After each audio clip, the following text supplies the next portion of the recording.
Siapa mereka sekarang ini sudah?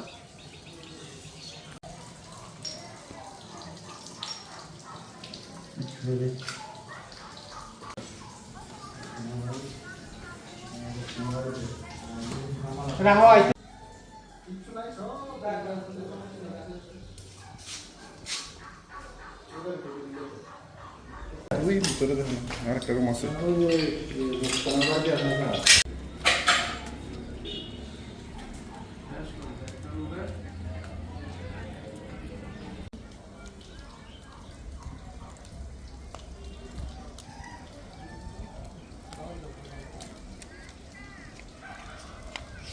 ওই তোমার জিজ্ঞাই ওই জয় রে না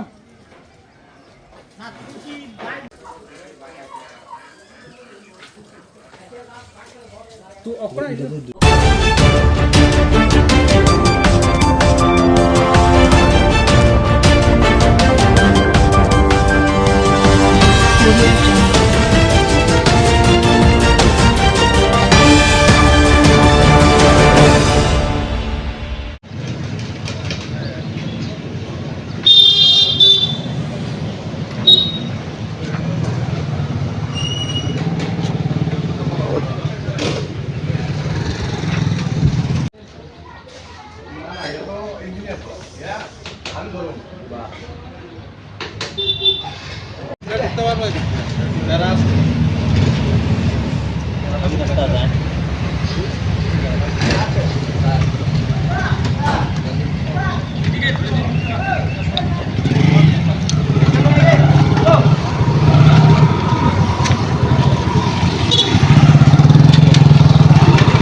kita poin tadi.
সম্বন্ধে বলতে একটু আগে তো আমাদের ক্লাবের প্রেসিডেন্ট শ্যামল চক্রবর্তী মহাশয় বললেন আপনাদেরকে বিস্তারিত।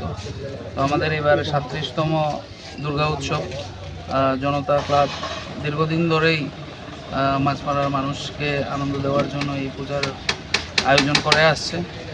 আর আমরা বাজেটটা একটু এবার বড় এবং আমরা সমগ্র এলাকাবাসীর সাহায্য নিয়েই, এটা অ্যাকচুয়ালি জনতা ক্লাবের পূজা বললে ভুল হবে জিনিসটা, এটা মাছমারার পূজা, মাছমারা বাজার এলাকাবাসীর পূজা। সবার সহযোগিতা নিয়ে আমরা এই পূজায় ব্রতী হয়েছি এইবার। আর এবার আমাদের পুজোতে প্রধানত আমাদের উদ্যোগ হিসাবে আমাদের এই বিধানসভার 50 পাবিয়াছড়া বিধানসভার সম্মানীয় বিধায়ক ভগবান দাস, উনিও এইবার উদ্যোগ হিসাবে আমাদের ক্লাবে আসছেন। তো সবার কাছে নিমন্ত্রণ, আপনারাও আসবেন ওই দিন, আপনারাও জিনিসটা কভার করবেন। সমগ্র ত্রিপুরাবাসী যাতে আপনাদের মাধ্যমে এই আমাদের স্বল্প প্রচেষ্টার যে পুজোটা আপনারা দেখতে পাচ্ছেন, ওইটা যাতে সবাই দেখতে পারেন, ওইটাই আপনাদের কাছে অনুরোধ থাকবে। ধন্যবাদ। আমাদের অনুষ্ঠান আজকে মহালয়া উপলক্ষে ছোট বাচ্চাদের কচিকাচাদের নিয়ে বসে আঁকো প্রতিযোগিতা একটা আমরা করেছি। এটা আমাদের বাজার সেটে করেছি। এখানে প্রায় 100 এরকম 100-150 বাচ্চারা এখানে বসে একটা দুর্গার মূর্তির উপরে আমরা একটা দিয়েছি। তো বাচ্চারা বসে এখানে এটা করেছে। আজকের প্রোগ্রাম ছিল এটা। আর দুর্গাপূজার মধ্যে আমরা প্রতিদিনই ছোটোখাটো থাকবে, অনুষ্ঠান থাকবে।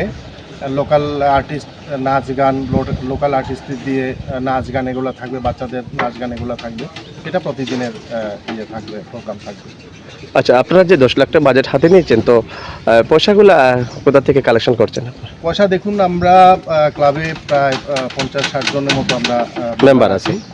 আমরা অন্যবারের নয়, এবার সবাই কম বেশি আমরা একটু বেশি দেওয়ার চেষ্টা করছি সবাই মিলে। সবার ইচ্ছা যে এবার একটু বড় করে হোক, অন্যবারের মতো না হোক। অন্যবার তো আমাদের এলাকার মানুষ পূজা দেখতে ছুটে যায় শহরে, তা আমরা চাই শহর থেকে এবার আমাদের মাছপাড়ায় আসুক পূজা দেখার জন্যে। ওই হিসাব দিয়ে ওই সব কিছু নিয়ে আমরা এবার একটু চিন্তাধারা বড়। আর কালেকশান তো এলাকা থেকে আমরা কালেকশান করছি। এলাকার যারা আছে সবাই আমাদেরকে স্বতঃস্ফূর্তভাবে সাড়া দিচ্ছে। যার কাছেই যাচ্ছি, যেদিকে যাচ্ছি, সবাই মোটামুটি আমাদেরকে ভালোভাবে সাড়া দিচ্ছে। সবাই সহযোগিতা করছে, যার কাছে যেরকম চাই কম বেশি আমাদেরকে সাহায্য করছে। এটাই হলো সবচেয়ে আমাদের বড় পাওনা। আচ্ছা, জনতা ক্লাব বহু পুরনো ক্লাব, এর নামেই সব কিছু সবাই জানে। কবে থেকে প্রচলন শুরু হয়েছে আর কত বছরে পা দিয়েছে? আজকে আমাদের এই পুজো নিয়ার অ্যাবাউট 40-42 বছর এরকম হবে।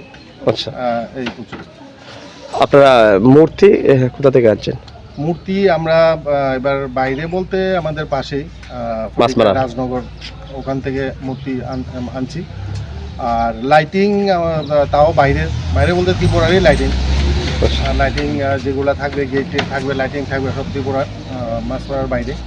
আচ্ছা, আর ডেকোরেটর ধর্মনগরের, ঢাকি কমলপুর থেকে আসছে। ঢাকি কমলপুরের ডাবল ঢাকি থাকবে, সাথে আনুষঙ্গিক অন্য কিছু থাকবে। আপনার পরিচয়টা দেবেন? আমার নাম শ্যামল চক্রবর্তী, আমি জনতা ক্লাব প্রেসিডেন্ট। ধন্যবাদ। আমরা মাছপাড়া এলাকারই জনতা ক্লাব, অনেক পুরনো ক্লাব। তো প্রত্যেক বছরের নয়, এবারও আমরা দুর্গাপূজা করছি। তো আমাদের এই পুজো বহুত পুরনো, বহুত আগে থেকেই আমাদের বড়রা করে গেছেন। তো এটা ধরে রাখার চেষ্টা করছি। তো এবারও আমরা সবার সহযোগিতা নিয়ে পূজা নেমেছি, পূজা করার চেষ্টা করছি ভালোভাবে, যাতে পূজাটা করতে পারি। আমরা চেষ্টা এবং পরিশ্রম দুটাই রয়েছে একসাথে।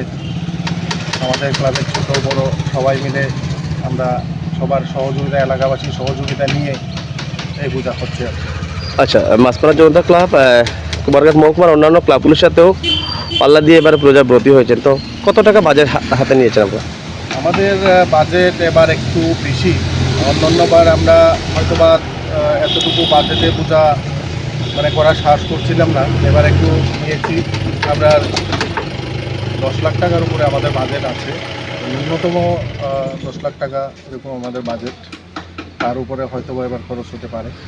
আচ্ছা, প্যান্ডেল কিসের উপরে করছেন আপনারা? আমাদের প্যান্ডেল এমনি একটা কাল্পনিক থিম একটা আছে। উনি হচ্ছেন আমাদের প্যান্ডেলের ডেকোরেটর, ওনার বাড়ি ধর্মনগর। দাদা, আপনার অভিজ্ঞতা বলেন। এই প্যান্ডেল হচ্ছে কাল্পনিক শিব মন্দির, ঠিক আছে। আর ভিতরটা থাকবো থিমের মধ্যে থাকবো। ভিতরটা থিম হচ্ছে উপরে থাকবে মাটির ঘরের মা, ঠিক আছে।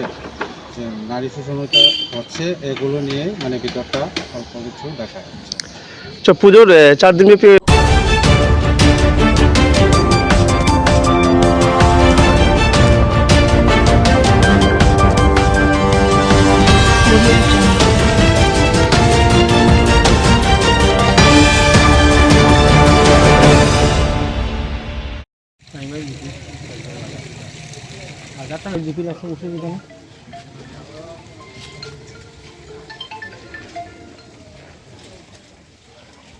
তৈরি আমার দোকানে তো কীভাবে আগুন লেগেছে এটা তো বলতে পারবো না। আসার পরে দেখলাম পুরো দোকানে জ্বলে শেষ, তারা খোলার সময় পাইলাম না। এটা কোন জায়গায়, এই জায়গাটার নাম কি? পেয়ারীজোড়া, আচ্ছা পেয়ারীজোড়া আচ্ছা, বাজার। আপনার কত টাকা ক্ষয়ক্ষতি হতে পারে? প্রায় 4 থেকে 5 লক্ষ টাকা মাল ছিল। আচ্ছা, কটার দিকে আগুন লেগেছিল? প্রায় সম্ভাবনা 2টার সময়, কারণ আমি আসলাম 3টার সময়। এখন কি চাইছেন আপনারা? হ্যাঁ, কি চাইছেন? চাইছি কি আর সরকারের দিক থেকে যা সাহায্য পাই, যখন তো 4-5 লক্ষ টাকার মাল জ্বলেছে। ও ফায়ার ব্রিগেড এসেছিল? হ্যাঁ হ্যাঁ, এসেছিল অনেক কটা- পরে, আচ্ছা আচ্ছা, অনেক পরে 40-45 মিনিট পরে। আর কোনো লাভ হলো না, এটা এর আগেই সব শেষ। আর দোকানের মালিক রিয়াজউদ্দিন। রাত্রে প্রায় 2টার পরে আগুন লাগছে। আমরা যখন শুনছি আগুনের সব মানে এখান থেকে আমার চিৎকার যখন দেওয়া শুরু করছে, তখন আমার বাসার থেকে ঘুমন্ত বসা দৌড়িয়ে আইছি সোলা করিয়া। আমার দেখছি আগুন একদম ধাউ ধাউ করে উপর আপনার বাসা কোন জায়গায়? আমার বাসা পেরাছড়া বাগানে। আমার বাজার দোকানও আছে আমার। কিন্তু আগুন শব্দ শুনিয়া আগুন যখন মানুষ চিৎকার দেওয়া শুরু করছে তখন দৌড়িয়ে আইছি। ভাইয়া দেখছি আগুন মানে আমরা কন্ট্রোলের বাইরে গেছে গিয়া। সঙ্গে সঙ্গে ফায়ার সার্ভিসে ফোন করতে ফায়ার সার্ভিসও আইসে। আমরা জিজ্ঞেসি লেট হয়েছে, লেটের কারণ হইবে রাস্তার কারণ খুব বেহাল অবস্থা রাস্তার কারণে ফায়ার সার্ভিস আইতে দেরি হয়েছে। যদি ধরো 10 মিনিট আগে আইতো কয়েকটা দোকানে বাঁচানো গেল না, কিন্তু আগুন তো 10 মিনিটে আগুন কতক্ষণ জায়গা দৌড়াইতে পারে বুঝতে পারতেছেন। যাই হোক, রাস্তার কারণে যারা কইছে রাস্তার কারণে আমরা আইতে দেরি হয়েছে, আমরা মাফ করেন, কিচ্ছু করার নাই আমরা। যাই হোক, আইয়া পঞ্চায়েত অফিস বাঁচাইছে, কিন্তু 6-7টা দোকান পুরা ড্যামেজ, কিচ্ছু করা গেছে না। আর কিছু দোকানে মাল বাড়ি করা হয়েছে, এই দোকানগুলোতে মাল অর্ধেক মাল তো ছিটাইয়ে পিটাইয়ে ফালানো হয়েছে একদম। আমার দোকান আছে, এখানে আছে কমলাকান্ত, আমার দোকান কমলাকান্ত দোকান একদম মাল ড্যামেজ। বিনামূল দোকানে মাল বাড়ি করছে, এটা ড্যামেজ হয়ে গেছে। আর 4-5টা দোকানে যে নতুন নতুন ফ্রিজ আনিয়ে রাখছিল এই পূজার সময় তারা ব্যস্ত। ধরেন 5 লাখ 4 লাখ এইভাবে তারা দোকানে দেখলাম পুঁজি আনছে। কারণ গত দিনই দেখলাম আমি একটা দোকানে চাউল আন ঢুকাইছে প্রায় 60 থেকে 70 বস্তা চাউল।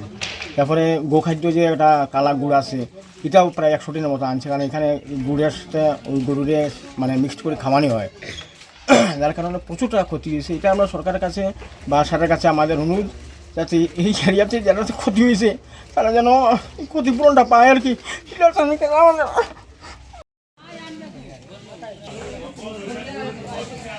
একজন মাত্র পায় দিলে তাই না আসি মালিক অনেক করে আইছে তো বিষয় রেকর্ডিং করে লেগে গেল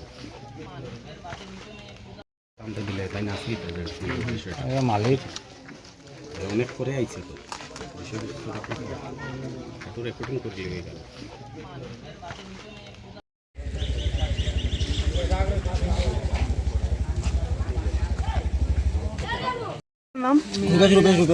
রূপেশ্বর আর মিনালের দোকানে। আচ্ছা, কি থেকে আগুনটা লাগতে পারে আপনার কি ধারণা? না, আমার মনে তো হয় ঘরের ভিতরে আগুন আছে, কিরকম লাগছে এটা হইতে পারতাম আমরা। আচ্ছা, টোটাল দোকানে কতটা দোকান জ্বলছে? এখানে 6টা দোকান, 7টা ওই লগে ছোট দোকান আছে 7টা। আচ্ছা, এখানে কি কি দোকান ছিল? এখানে বুসিমাল সব বিশাল দোকান। মুদি দোকান। জায়গাটার নাম কি বলেন? পেয়ারীজোড়া বাজার চা বাগান।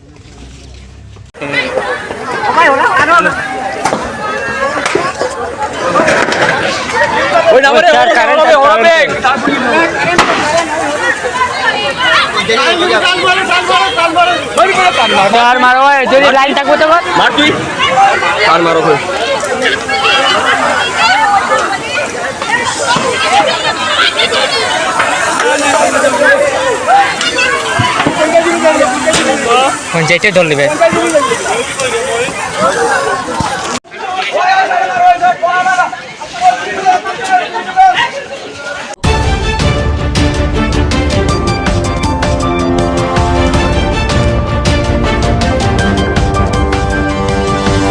Audio Jungle.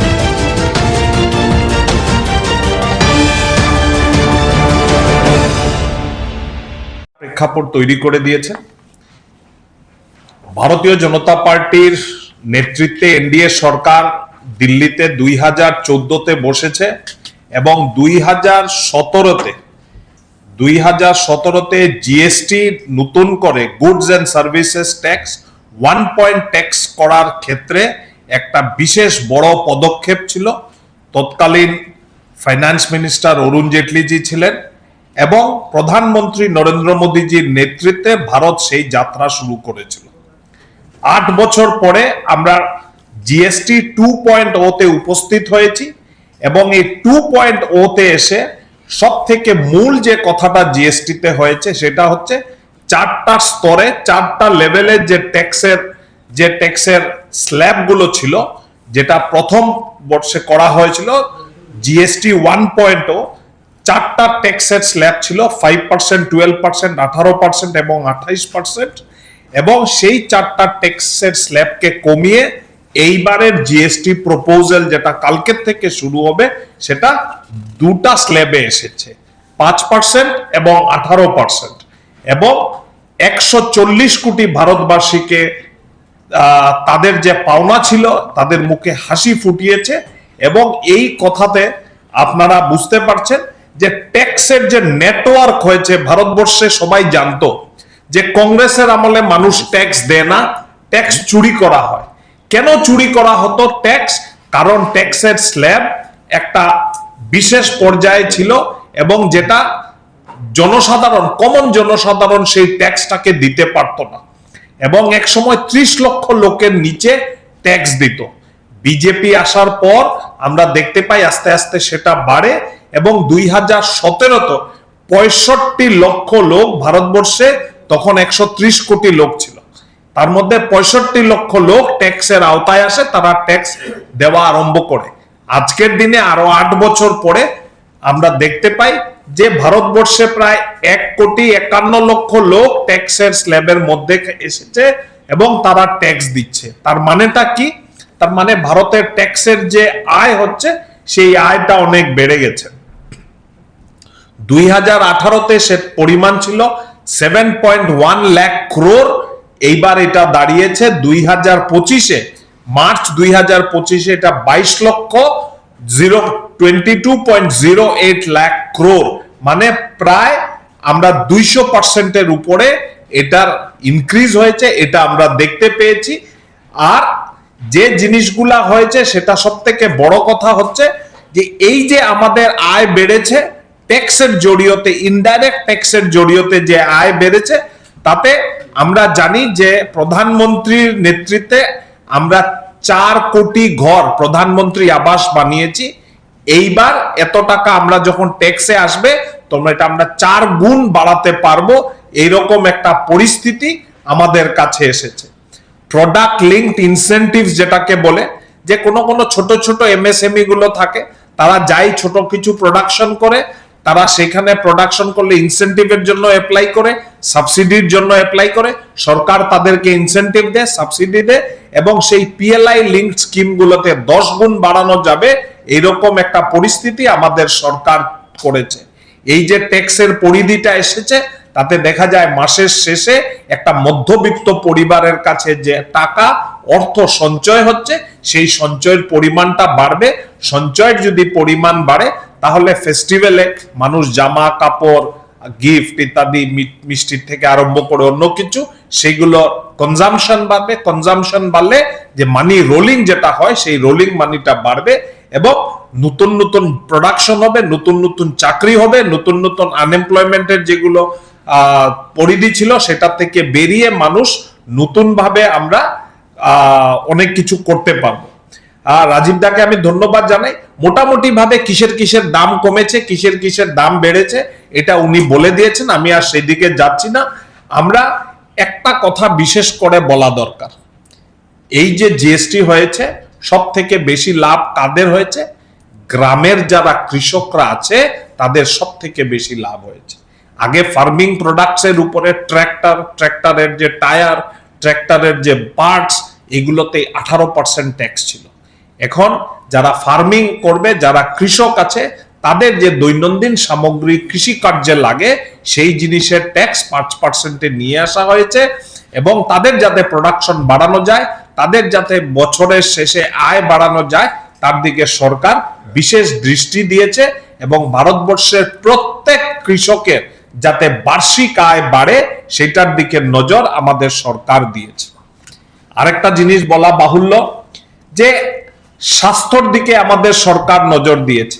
আগে আপনারা মেডিকেল কলেজ কিংবা গভর্নমেন্ট কলেজে ট্রিটমেন্ট করাতে যেতেন, অনেকের পোষাতো না বলে আপনারা প্রাইভেট সেক্টরে যেতেন এবং প্রাইভেট সেক্টরে ট্রিটমেন্ট করতে গেলে আপনারা ইন্স্যুরেন্স করাতেন 2 লাখ টাকা, 4 লাখ টাকা, 5 লাখ টাকা।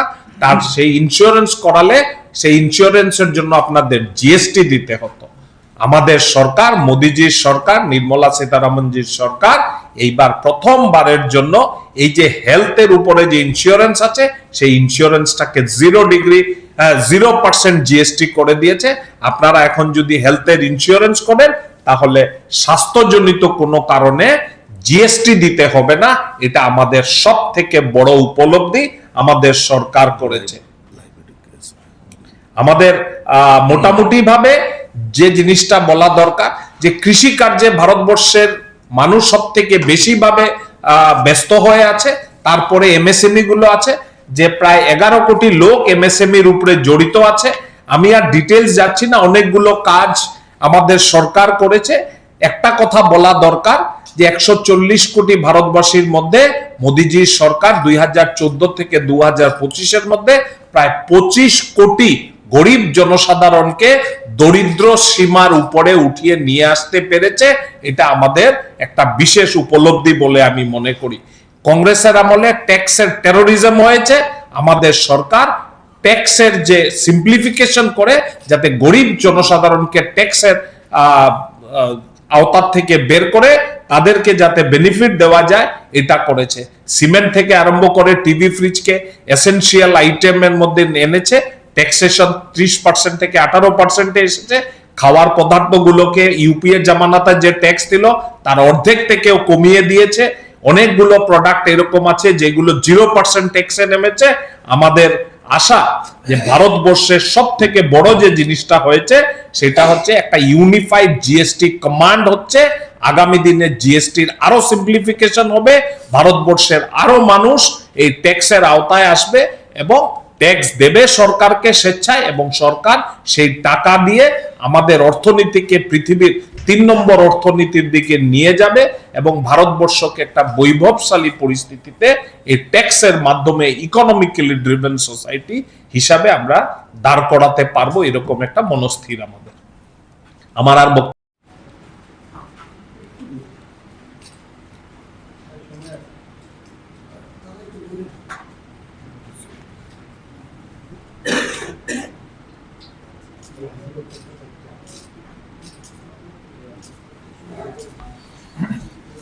সবাইকে ধন্যবাদ, নমস্কার।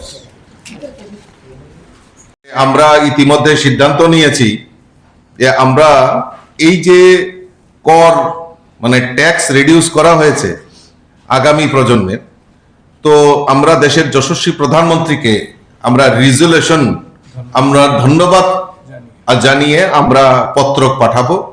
তার মধ্যে আজকে আমি এখান থেকে শুরুয়াত করছি। Resolution on reduction of GST rates on major item। তো মাননীয় প্রধানমন্ত্রীর উদ্দেশ্যে আমি এই সর্বপ্রথম যে রিজলিউশন ধন্যবাদ সূচক পত্র আমরা পাঠাবো, সেটা যে আমরা তার সিদ্ধান্ত নিয়েছি। আমি তার শুরুয়াত আমাদের পার্টির তরফ থেকে এমপি রাজ্যসভা নয়, প্রেসিডেন্ট অফ ভারতীয় জনতা পার্টি ত্রিপুরা প্রদেশের তরফ থেকে আমি পূর্ণ এই রেজলিউশনটা মাননীয় প্রধানমন্ত্রীর কাছে আমরা প্রেরণ করব। ম্যাচ ক্রিকেট যখন খেলা হয় আপনি গিয়ে বলবেন না যে ফার্স্ট ইনিংস না খেলে আপনি আগে সেকেন্ড ইনিংস ব্যাটিং করে নেবেন। তো আগে আপনার যে ইনিংসটা খেলবে ওটাকে ফার্স্ট ইনিংসই বলবে, ওটাকে সেকেন্ড ইনিংস বলবে না। তো জিএসটি কংগ্রেস আমলে 70-80-র দশকে করার সুযোগ ছিল, কংগ্রেস সরকার কোনোদিন করেনি। 2014-তে আসার পরে 2017-তে আমরা জিএসটি করেছি এবং জিএসটি 2.0 আমরা 8 বছরে আসতে পেরেছি। আমাদের পারফরমেন্স আমরা ভালো বলে ভাবি। এবং আপনারা কিছুদিনের মধ্যে আবার জিএসটি 3.0 দেখবেন। তো আপনি এটা বলতে পারবেন না যে আমি 8 বছরে আমরা লস হয়েছে, লস হয়নি। আপনার প্রশ্নটার ফ্রেমিং এর মধ্যে একটু আমার মনে হয় চেঞ্জ করা দরকার। আপনি একটা ধাপ না করে পরবর্তী ধাপে যেতে পারবেন না। সিম্পলিফিকেশন করার জন্য ভারতবর্ষে 30টা রাজ্য আছে। এই রাজ্যর পরিচালনা করার সরকার, কংগ্রেস, বিজেপি ছাড়াও আরো রিজনাল পার্টি আছে। সবাইকে এক প্ল্যাটফর্মে এনে সবাইকে ইউনানিমাস ডিসিশন নিয়ে আসা সময় সাপেক্ষ ব্যাপার। 8 বছরে এসেছে, আমার মনে হয় ভালো। আর আপনি নিশ্চয়ই জানেন যে 2.0 যে ডিসিশনটা হয়েছে, ইট ওয়াজ এন ইউনানিমাস ডিসিশন। প্রত্যেক রাজ্যের প্রত্যেক দলের ফাইন্যান্স মিনিস্টার ভারতবর্ষের ফাইন্যান্স মিনিস্টার সঙ্গে এক ঐকমত পোষণ করে এই স্ল্যাবে এসেছে। নিশ্চয়ই না, নিশ্চয়ই না। যে কালকে মহামান্য আমাদের প্রধানমন্ত্রী মাতা ত্রিপুরেশ্বরী মন্দিরে পুজো দেবেন এবং নবরাত্রির উনার যে উপাসের যে প্রথম দিনের নবরাত্রির প্রথম রাত্রি উনি আমাদের ত্রিপুরা মাতার পাদদেশে এসে এখানে পুজো করবেন এবং আমাদের সঙ্গে কিছু সময় উনি কাটাবেন। আমরা পার্টির তরফ থেকে প্রধানমন্ত্রীকে শুভেচ্ছা জানাই এবং অভিনন্দন জানাই এবং আমরা সুস্বাগতম জানানোর জন্য আমরা অধীর অপেক্ষায় আছি। ধন্যবাদ। দেখুন, আপনি প্রশ্ন করেছেন যে আমাদের হেজামারাতে আমাদের একজন কার্যকর্তা মঙ্গলদেব বর্মা গুরুতর আহত হয়েছে। আমরা খোঁজখবর নেওয়া হয়েছে, খোঁজখবর নিচ্ছি, জিবি হাসপাতালে আছেন। কিছুক্ষণ পর আমি আমার প্রভারী এবং আমাদের সংগঠন মন্ত্রী ত্রিপুরা রাজ্যে আছেন, উনি মাতা ত্রিপুরেশ্বরী মন্দিরে উনি গেছেন আমাদের কার্যক্রমকে দেখার জন্য। উনি ফিরে আসলেই আমরা জিবি হাসপাতালে যাব। ইতিমধ্যে আমার সঙ্গে আলাপ আলোচনা হয়েছে, মাননীয় মুখ্যমন্ত্রীর সঙ্গে আলোচনা হয়েছে।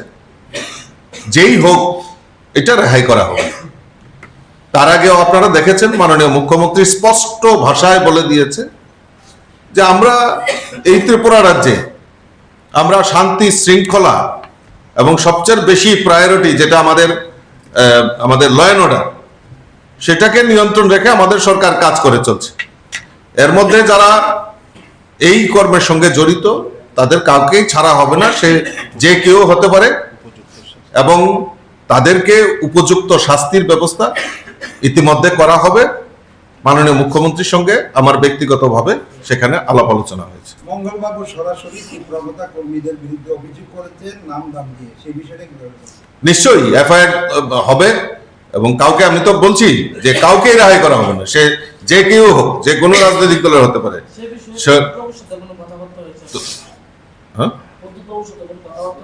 কার সঙ্গে? না না, আমি তো পার্টির, আমি বিজেপির প্রেসিডেন্ট। আমার কর্মী আহত হয়েছে, আমার কর্মী আক্রান্ত হয়েছে, আমি অন্য কারোর সঙ্গে কেন কথা বলবো? আমি আমার রাজ্যের প্রশাসন রয়েছে, আমার মাননীয় মুখ্যমন্ত্রী রয়েছে, মুখ্যমন্ত্রীর কাছে আমার সঙ্গে কথা হয়েছে। এটা তো পরের কথা, এটা পরের কথা। আমরা এফআইআর করব এবং আইনের শাসন ত্রিপুরা রাজ্যে চালু হয়েছে, আইনের প্রতি আমাদের আস্থা আছে এবং মাননীয় মুখ্যমন্ত্রী বারবার বলছেন যে যেই আমাদের কার্যকর্তার উপর আক্রমণ হলে আমরা কাউকে ছেড়ে রেহাই করে কথা বলবো না এবং আইনের পথে চলবে, আইন তার সুযোগ্য ব্যবস্থা নেবে। ধন্যবাদ সবাইকে। সর্বপ্রথমে আমি আপনাদের মাধ্যমে জানাই যে আমাদের নতুন করে আমাদের এই জিএসটি রিফর্ম, অর্থাৎ এই আগামী প্রজন্মের জন্য যে জিএসটি যে সংস্করণ হয়েছে, তার জন্য আপনাদের মাধ্যমে আমি দেশের যশস্বী প্রধানমন্ত্রী নরেন্দ্র মোদীজিকে অসংখ্য অসংখ্য ধন্যবাদ এবং শুভেচ্ছা জানাচ্ছি যে উনি একটা যুগান্তকারী সিদ্ধান্ত ভারতবাসীর কাছে উপহার স্বরূপ দিয়েছেন। আগামী 22 সেপ্টেম্বর থেকে এই জিএসটির যে নতুন রিফর্ম হয়েছে তা লাগু হতে যাচ্ছে। মাননীয় দেশের যশস্বী প্রধানমন্ত্রী নরেন্দ্র মোদীজি আমাদের বিশেষ করে এই দুর্গা উৎসব, আসন্ন যে দুর্গা উৎসবে সবচেয়ে বড় উপহার উনি আমাদেরকে দিয়েছেন। আমি ত্রিপুরা প্রদেশ বিজেপির তরফ থেকে উনাকে অসংখ্য অসংখ্য এবং রাজ্যবাসীর তরফ থেকে অসংখ্য অসংখ্য ধন্যবাদ জানাচ্ছি। আমরা জানি যে আমাদের 1 জুলাই 2017 সালে প্রথম আমাদের এই ভারতবর্ষের জিএসটি লাগু হয়েছিল। 17টি ভিন্ন কর এবং 13টি সেস একত্রিত করে অভিন্ন কর ব্যবস্থা অর্থাৎ জিএসটি সেই সময় ফর্ম করা হয়েছিল এবং এই 2025 সালে আগামী 22শে সেপ্টেম্বর যে নতুন সংস্করণ এগিয়ে আসছে তাতে আমাদের অনেক জায়গায় ট্যাক্স রিডিউস করে, বিশেষ করে ক্ষেত্রে এই ট্যাক্স রিডিউস করে আমাদেরকে আমাদের গরিব মেহনতি মানুষ, শ্রমজীবী মানুষ, কৃষক, শ্রমিক সকল স্তরের মানুষকে যে উপহার আমাদের দেশের যশস্বী প্রধানমন্ত্রী দিয়েছেন, আমি আবারও আপনাদের মাধ্যমে ওনাকে অসংখ্য ধন্যবাদ জানাচ্ছি। বিশেষ করে খাদ্য, বস্ত্র, স্বাস্থ্য, শিক্ষা ও পরিবহন ক্ষেত্রে এক অভূতপূর্ব যে ট্যাক্স রিডিউস করা হয়েছে সেটা আমাদের কাছে সবচেয়ে বেশি আমাদের যে জীবন চলাচল তার ব্যবস্থার মধ্যে একটা নিদর্শন তৈরি করেছে।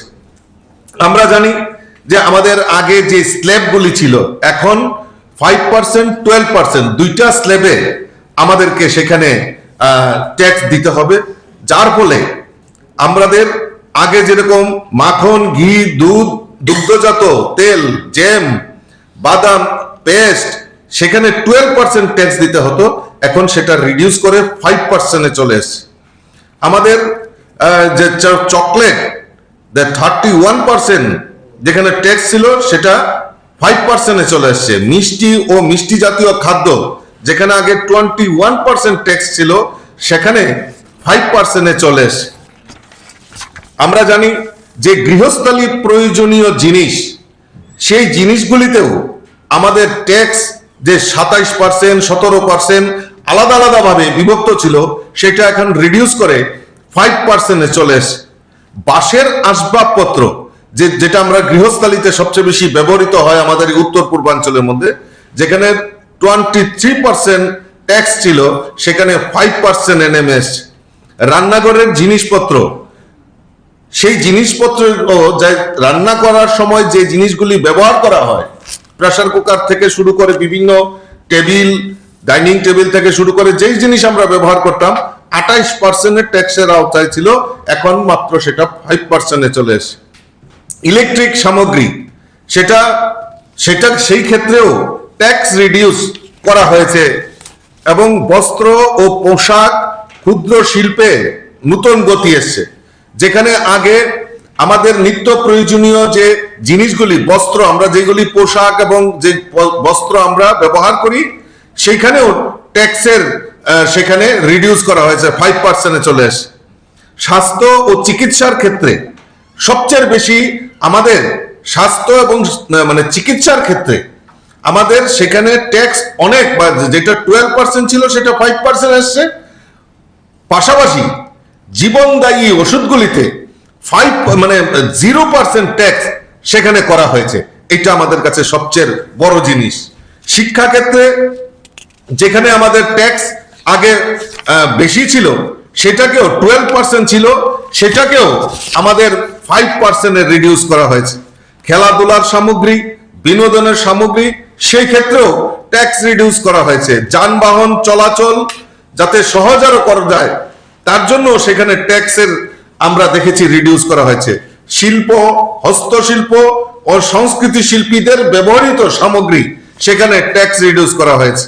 কৃষি ক্ষেত্রে কৃষি যন্ত্রপাতি এই সমস্ত জিনিসগুলিকেও সেখানে ট্যাক্স রিডিউস করা হয়েছে।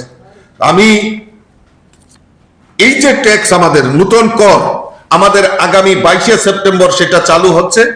আমরা ভারতীয় জনতা পার্টি সিদ্ধান্ত নিয়েছি এই যে নতুন ট্যাক্স এবং মানুষের জন্য যে কত উপযোগী হয়েছে এবং তার জন্য আমাদের ভারতবর্ষে যারা গরিব অংশের মানুষ, মধ্যবিত্ত পরিবার, আমাদের কৃষক, শ্রমিক, সরকারি কর্মচারী, সমাজের প্রত্যেকটা অংশের মানুষ তার লাভ নিতে পারবে এবং এই ঐতিহাসিক সিদ্ধান্ত নেওয়ার জন্য আমি আবারও আপনাদের মাধ্যমে ত্রিপুরাবাসীর পক্ষ থেকে আমি অনেক অনেক শুভেচ্ছা আমাদের দেশের প্রধানমন্ত্রীকে জানাচ্ছি এবং এই ট্যাক্স যে রিডিউস হয়েছে তার জন্য আমরা বিভিন্নভাবে আমরা প্রচার প্রসার অভিযান আমরা সংগঠিত করব সেই সংকল্প নিয়েছি। আর ইতিমধ্যে জানেন যে আমাদের ত্রিপুরাবাসী হিসাবে আমরা গর্ববোধ করি যে আগামীকালকে আমাদের দেশের যশস্বী প্রধানমন্ত্রী 22শে সেপ্টেম্বর উনি ত্রিপুরা রাজ্য সফরে আসছেন। ইতিমধ্যেই আমাদের মাতা ত্রিপুরেশ্বরী মন্দির ওইখানে উনি পূজা দেবেন মাতা ত্রিপুরেশ্বরী মন্দিরে এবং নতুন রূপে প্রসাদ প্রকল্পে আমাদের মাতা ত্রিপুরেশ্বরী মন্দিরকে রিনোভেশন করা হয়েছে, তারও দ্বার উদ্ঘাটন আমাদের দেশের প্রধানমন্ত্রী করবেন। আমি সমস্ত রাজ্যবাসীর তরফ থেকে ভারতীয় জনতা পার্টির ত্রিপুরা প্রদেশ কমিটির পক্ষ থেকে উনাকে স্বাগত জানাচ্ছি, অনেক অনেক শুভেচ্ছা জানাচ্ছি, অভিনন্দন জানাচ্ছি। কারণ আমাদের এত বড় আমাদের ঐতিহাসিক সিদ্ধান্ত, প্রধানমন্ত্রী এত উপহার আমাদেরকে দিয়েছেন, আর তৎসঙ্গে ত্রিপুরাতে এসে উনি সেটা আরো বেশি আমাদের কাছে গর্বের বিষয় হয়ে গেছেন, আনন্দের বিষয় হয়ে গেছেন। আমরা উনাকে স্বাগত জানার জন্য আমরা প্রস্তুত রয়েছি। আমরা উনাকে এই ত্রিপুরার সুন্দরী পূর্ণভূমিতে আমি উনাকে স্বাগত জানাচ্ছি, অভিনন্দন জানাচ্ছি। আমাদের মাননীয় যিনি প্রভারী, উপস্থিত সকল সাংবাদিক বন্ধুদের আজকের এই সাংবাদিক সম্মেলনে স্বাগত জানাই। আজকের এই সাংবাদিক সম্মেলনে উপস্থিত আছেন প্রদেশ সভাপতি তথা রাজ্যসভা মাননীয় সাংসদ শ্রী রাজীব ভট্টাচার্য মহোদয়, উপস্থিত আছেন আমাদের প্রভারী তথা প্রাক্তন সাংসদ ডক্টর রাজদীপ রায় মহোদয়, উপস্থিত আছেন ইন্টেলেকচুয়াল সেলের কনভেনার ডক্টর জওহরলাল সাহা মহোদয়। আজকের এই সাংবাদিক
Van 30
नमस्ते सदा वत्सल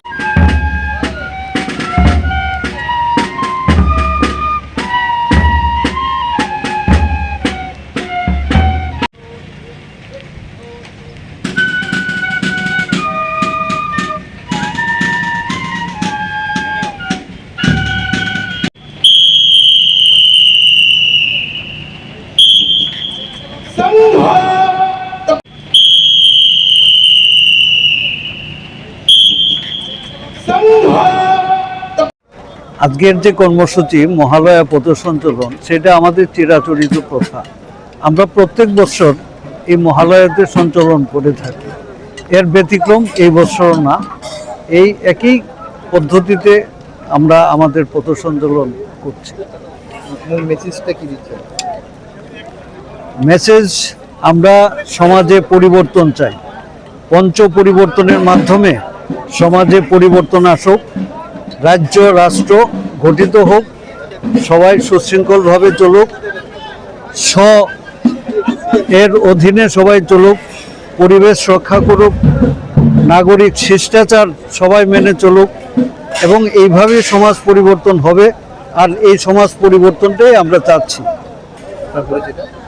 রণধীর চক্রবর্তী, পশ্চিম ত্রিপুরা জেলা কার্যালয়। এবং ফটো বা সেলফি তুলে ফেসবুকে কেউ শেয়ার করবো না। এটা প্রচার বিভাগ আছে, সঙ্গে প্রচার বিভাগের কাজ প্রচার বিভাগ করবে। আমরা চকলেট পাচ্ছি, চকলেটের যে খোসাগুলো আমরা পকেটে নিয়ে নেব, মাঠের মধ্যে ফেলবো না, মাঠ নোংরা করবো না।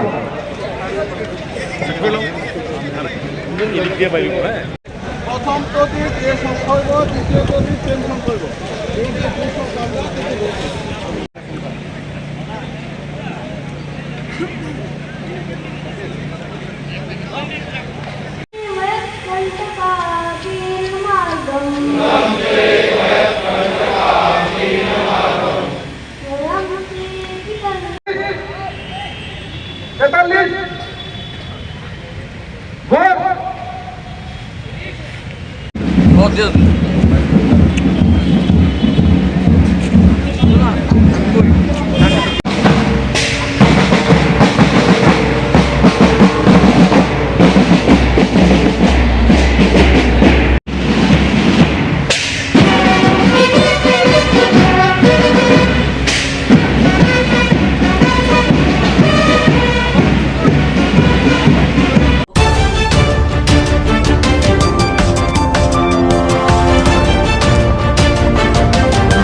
ছেলেটা মারা গেছে, সরাসরি কোনটা?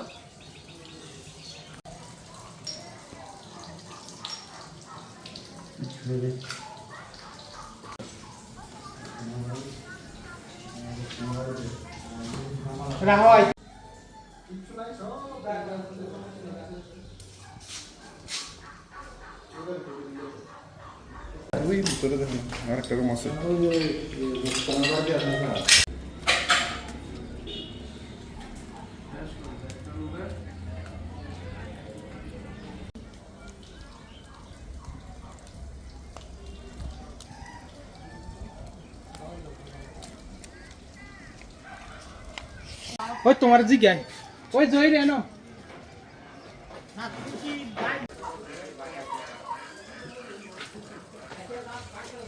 তুই অপরাধ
পুজোর সম্বন্ধে বলতে একটু আগে তো আমাদের ক্লাবের প্রেসিডেন্ট শ্যামল চক্রবর্তী মহাশয় বললেন আপনাদেরকে বিস্তারিত।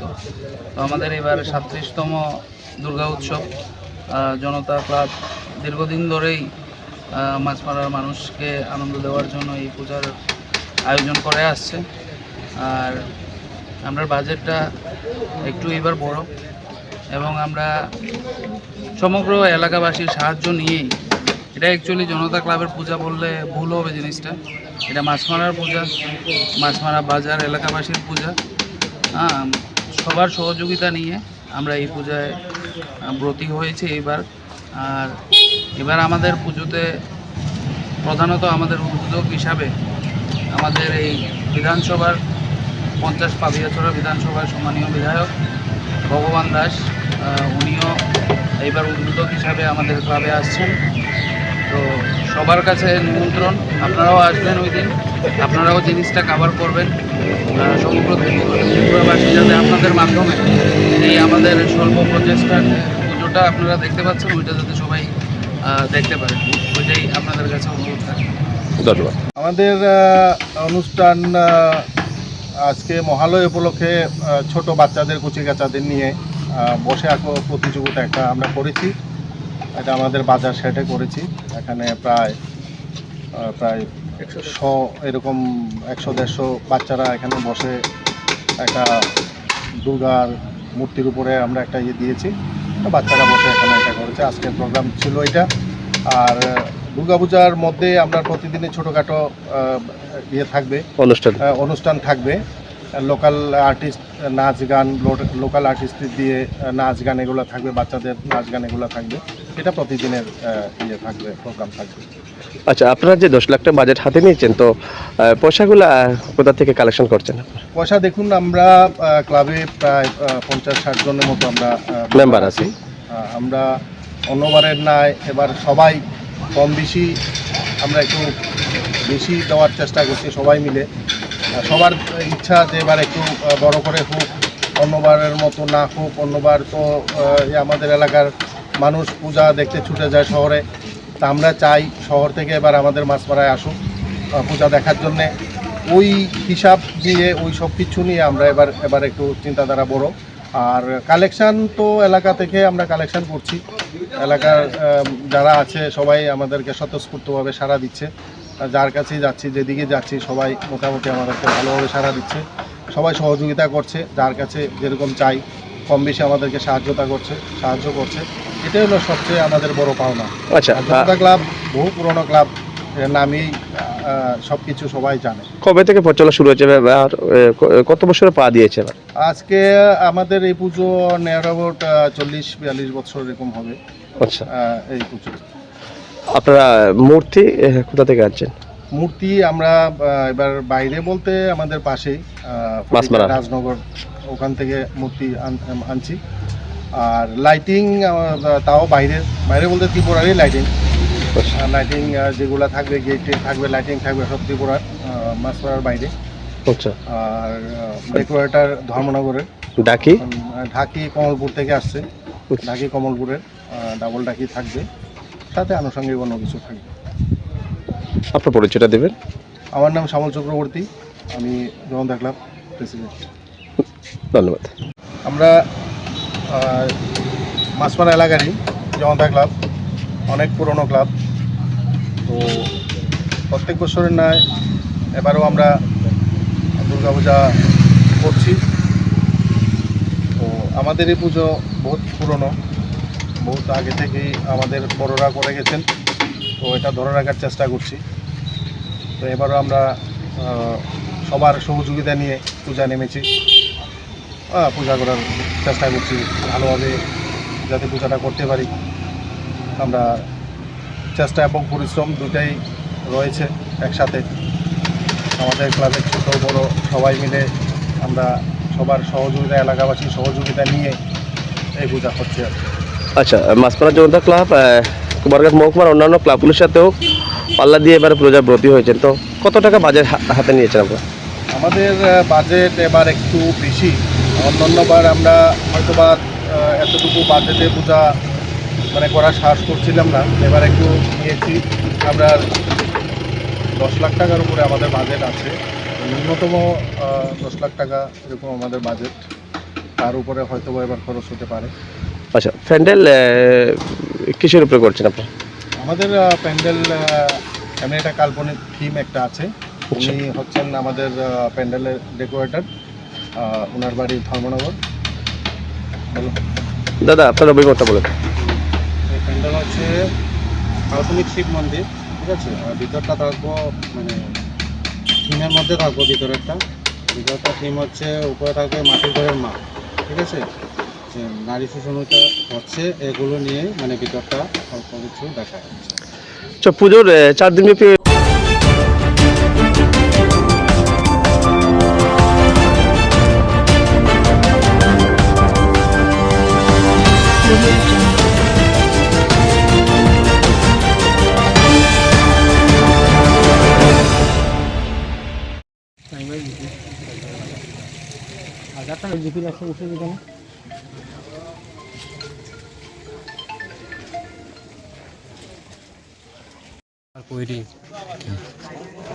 আমার দোকানে তো কীভাবে আগুন লেগেছে এটা তো বলতে পারবো না।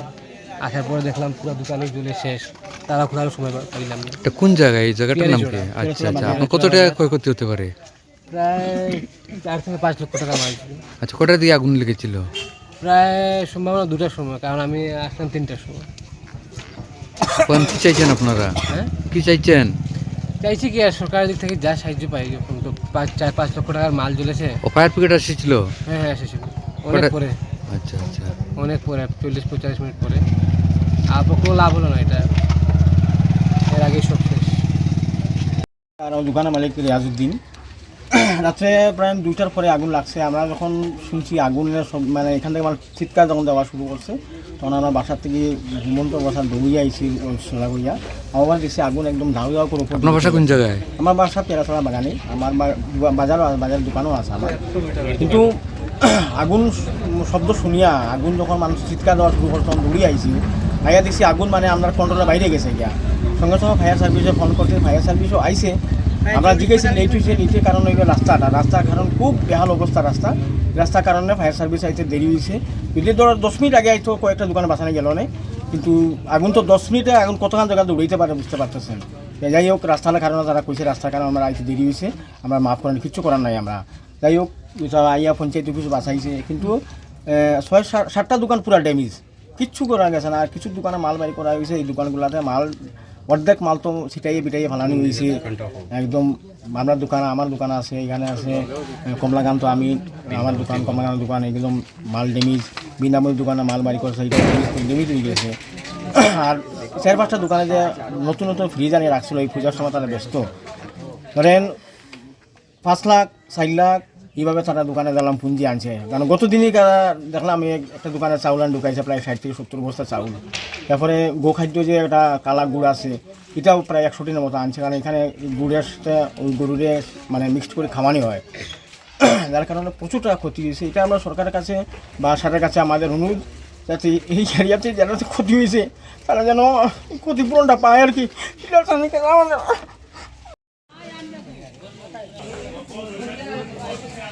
একজন মাত্র পায়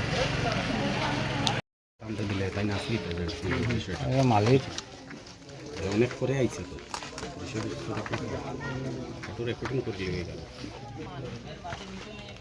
দামটা দিলে তাই না আসলেই বিষয়টা মালিক অনেক করে আইছে তো বিষয়টা রেকর্ডিং করে দিয়ে গেল।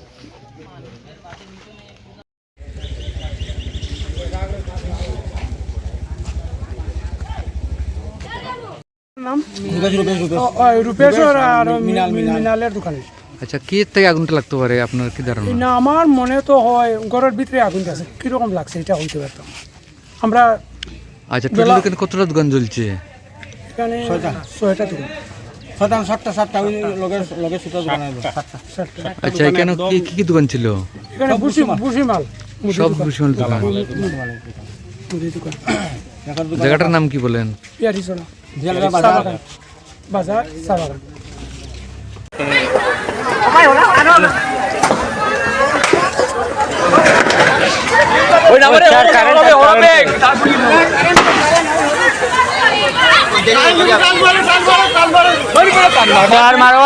লাইন থাকবো তো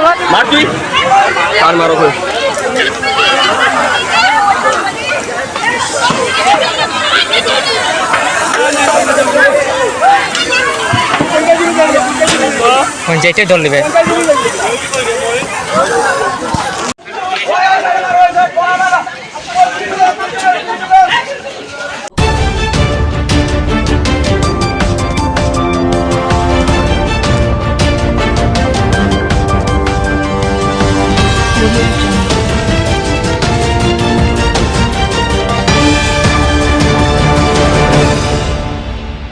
প্রেক্ষাপট তৈরি করে দিয়েছে।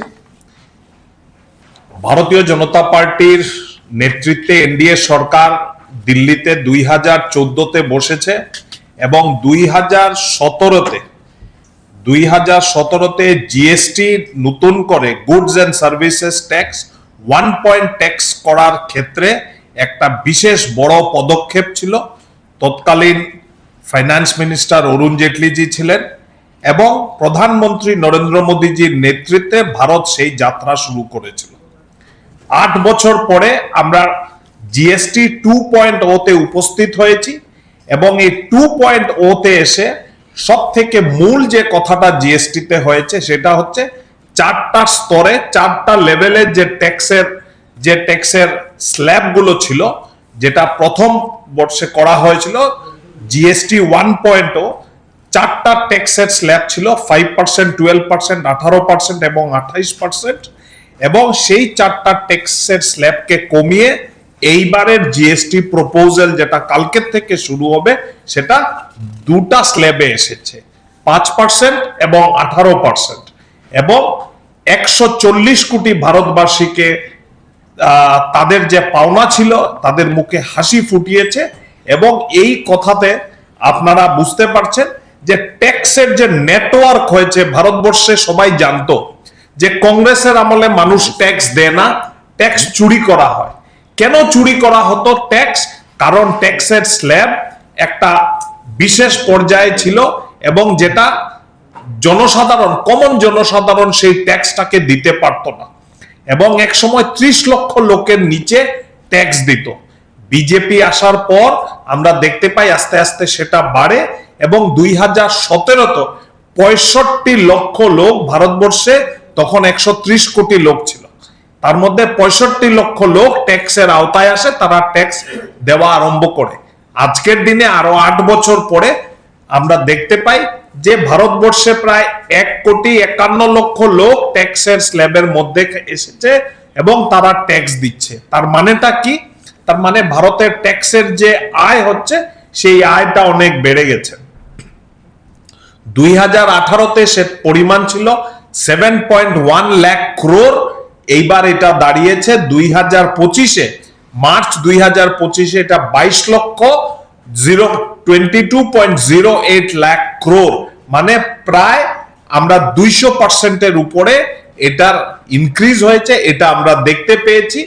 আর যে জিনিসগুলা হয়েছে সেটা সব থেকে বড় কথা হচ্ছে যে এই যে আমাদের আয় বেড়েছে ট্যাক্সের জড়িয়তে, ইনডাইরেক্ট ট্যাক্সের জড়িয়তে যে আয় বেড়েছে, তাতে আমরা জানি যে প্রধানমন্ত্রীর নেতৃত্বে আমরা 4 কোটি ঘর প্রধানমন্ত্রী আবাস বানিয়েছি। এইবার এত টাকা আমরা যখন ট্যাক্সে আসবে তোমরা এটা আমরা 4 গুণ বাড়াতে পারবো, এইরকম একটা পরিস্থিতি আমাদের কাছে এসেছে। প্রোডাক্ট লিঙ্কড ইনসেনটিভস যেটাকে বলে, যে কোনো ছোট ছোট এমএসএমই গুলো থাকে, তারা যাই ছোট কিছু প্রোডাকশন করে, তারা সেখানে প্রোডাকশন করলে ইনসেনটিভের জন্য অ্যাপ্লাই করে, সাবসিডির জন্য অ্যাপ্লাই করে, সরকার তাদেরকে ইনসেনটিভ দেয়, সাবসিডি দেয়, এবং সেই পিএলআই লিঙ্কড স্কিমগুলোতে 10 গুণ বাড়ানো যাবে, এরকম একটা পরিস্থিতি আমাদের সরকার করেছে। এই যে ট্যাক্সের পরিধিটা এসেছে, তাতে দেখা যায় মাসের শেষে একটা মধ্যবিত্ত পরিবারের কাছে যে টাকা অর্থ সঞ্চয় হচ্ছে, সেই সঞ্চয়ের পরিমাণটা বাড়বে। সঞ্চয়ের যদি পরিমাণ বাড়ে তাহলে ফেস্টিভ্যালে মানুষ জামা কাপড়, গিফট ইত্যাদি, মিষ্টির থেকে আরম্ভ করে অন্য কিছু, সেইগুলো কনজামশন বাড়বে। কনজামশন বাড়লে যে মানি রোলিং যেটা হয়, সেই রোলিং মানিটা বাড়বে, এবং নতুন নতুন প্রোডাকশন হবে, নতুন নতুন চাকরি হবে, নতুন নতুন আনএমপ্লয়মেন্টের যেগুলো পরিধি ছিল সেটা থেকে বেরিয়ে মানুষ নতুন ভাবে আমরা অনেক কিছু করতে পারবো। রাজীব দাকে আমি ধন্যবাদ জানাই। মোটামুটি ভাবে কিসের দাম কমেছে, কিসের দাম বেড়েছে, এটা উনি বলে দিয়েছেন, আমি আর সেই দিকে যাচ্ছি না। আমরা একটা কথা বিশেষ করে বলা দরকার, এই যে জিএসটি হয়েছে সব থেকে বেশি লাভ কাদের হয়েছে? গ্রামের যারা কৃষকরা আছে তাদের সব থেকে বেশি লাভ হয়েছে। আগে ফার্মিং প্রোডাক্টস এর উপরে ট্র্যাক্টরের যে টায়ার, ট্র্যাক্টরের যে পার্টস, এগুলোতে 18% ট্যাক্স ছিল। এখন যারা ফার্মিং করবে, যারা কৃষক আছে, তাদের যে দৈনন্দিন সামগ্রী কৃষি কার্যে লাগে সেই জিনিসের ট্যাক্স 5%-এ নিয়ে আসা হয়েছে, এবং তাদের যাতে প্রোডাকশন বাড়ানো যায়, তাদের যাতে বছরের শেষে আয় বাড়ানো যায়, তার দিকে সরকার বিশেষ দৃষ্টি দিয়েছে, এবং ভারতবর্ষের প্রত্যেক কৃষকের যাতে বার্ষিক আয় বাড়ে সেটার দিকে নজর আমাদের সরকার দিয়েছে। আরেকটা জিনিস বলা বাহুল্য যে স্বাস্থ্যর দিকে আমাদের সরকার নজর দিয়েছে। আগে আপনারা মেডিকেল কলেজ কিংবা গভর্নমেন্ট কলেজে ট্রিটমেন্ট করাতে যেতেন, অনেকের পোষাতো না বলে আপনারা প্রাইভেট সেক্টরে যেতেন, এবং প্রাইভেট সেক্টরে ট্রিটমেন্ট করতে গেলে আপনারা ইন্স্যুরেন্স করাতেন, 2 লাখ টাকা, 4 লাখ টাকা, 5 লাখ টাকা, তার সেই ইন্স্যুরেন্স করালে সেই ইন্স্যুরেন্সের জন্য আপনাদের জিএসটি দিতে হতো। আমাদের সরকার, মোদিজির সরকার, নির্মলা সীতারামনজির সরকার এইবার প্রথমবারের জন্য এই যে হেলথের উপরে যে ইন্স্যুরেন্স আছে সেই ইন্স্যুরেন্সটাকে 0% জিএসটি করে দিয়েছে। আপনারা এখন যদি হেলথের ইন্স্যুরেন্স করেন তাহলে স্বাস্থ্যজনিত কোনো কারণে জিএসটি দিতে হবে না। এটা আমাদের সব থেকে বড় উপলব্ধি আমাদের সরকার করেছে। আমাদের মোটামুটি ভাবে যে জিনিসটা বলা দরকার যে কৃষি কার্যে ভারতবর্ষের মানুষ সব থেকে বেশি ভাবে ব্যস্ত হয়ে আছে, তারপরে এমএসএমই গুলো আছে, যে প্রায় 11 কোটি লোক এমএসএমইর উপরে জড়িত আছে। আমি আর ডিটেইলস যাচ্ছি না, অনেকগুলো কাজ আমাদের সরকার করেছে। একটা কথা বলা দরকার যে 140 কোটি ভারতবাসীর মধ্যে মোদিজির সরকার 2014 থেকে 2025 মধ্যে প্রায় 25 কোটি গরিব জনসাধারণকে দরিদ্র সীমার উপরে উঠিয়ে নিয়ে আসতে পেরেছে। এটা আমাদের একটা বিশেষ উপলব্ধি বলে আমি মনে করি। কংগ্রেসের আমলে ট্যাক্সের টেরোরিজম হয়েছে, আমাদের সরকার ট্যাক্সের যে সিম্পলিফিকেশন করে যাতে গরিব জনসাধারণকে ট্যাক্সের আওতার থেকে বের করে তাদেরকে যাতে বেনিফিট দেওয়া যায় এটা করেছে। সিমেন্ট থেকে আরম্ভ করে টিভি ফ্রিজকে এসেনশিয়াল আইটেমের মধ্যে এনেছে। ট্যাক্সেশন 30% থেকে 18% এসেছে। খাওয়ার পদার্থগুলোকে ইউপিএ জামানাতে যে ট্যাক্স দিল তার অর্ধেক থেকেও কমিয়ে দিয়েছে। অনেকগুলো প্রোডাক্ট এরকম আছে যেগুলো 0% ট্যাক্সে নেমেছে। আমাদের আশা যে ভারতবর্ষের সব থেকে বড় যে জিনিসটা হয়েছে সেটা হচ্ছে একটা ইউনিফাইড জিএসটি কমান্ড হচ্ছে। আগামী দিনে জিএসটির আরো সিম্পলিফিকেশন হবে, ভারতবর্ষের আরো মানুষ এই ট্যাক্সের আওতায় আসবে এবং ট্যাক্স দেবে সরকারকে স্বেচ্ছায়, এবং সরকার সেই টাকা দিয়ে আমাদের অর্থনীতিকে পৃথিবীর 3 নম্বর অর্থনীতির দিকে নিয়ে যাবে এবং ভারতবর্ষকে একটা বৈভবশালী পরিস্থিতিতে এই ট্যাক্সের মাধ্যমে ইকোনমিক্যালি ড্রিভেন সোসাইটি হিসাবে আমরা দাঁড় করাতে পারবো, এরকম একটা মনস্থির আমাদের। আমার আর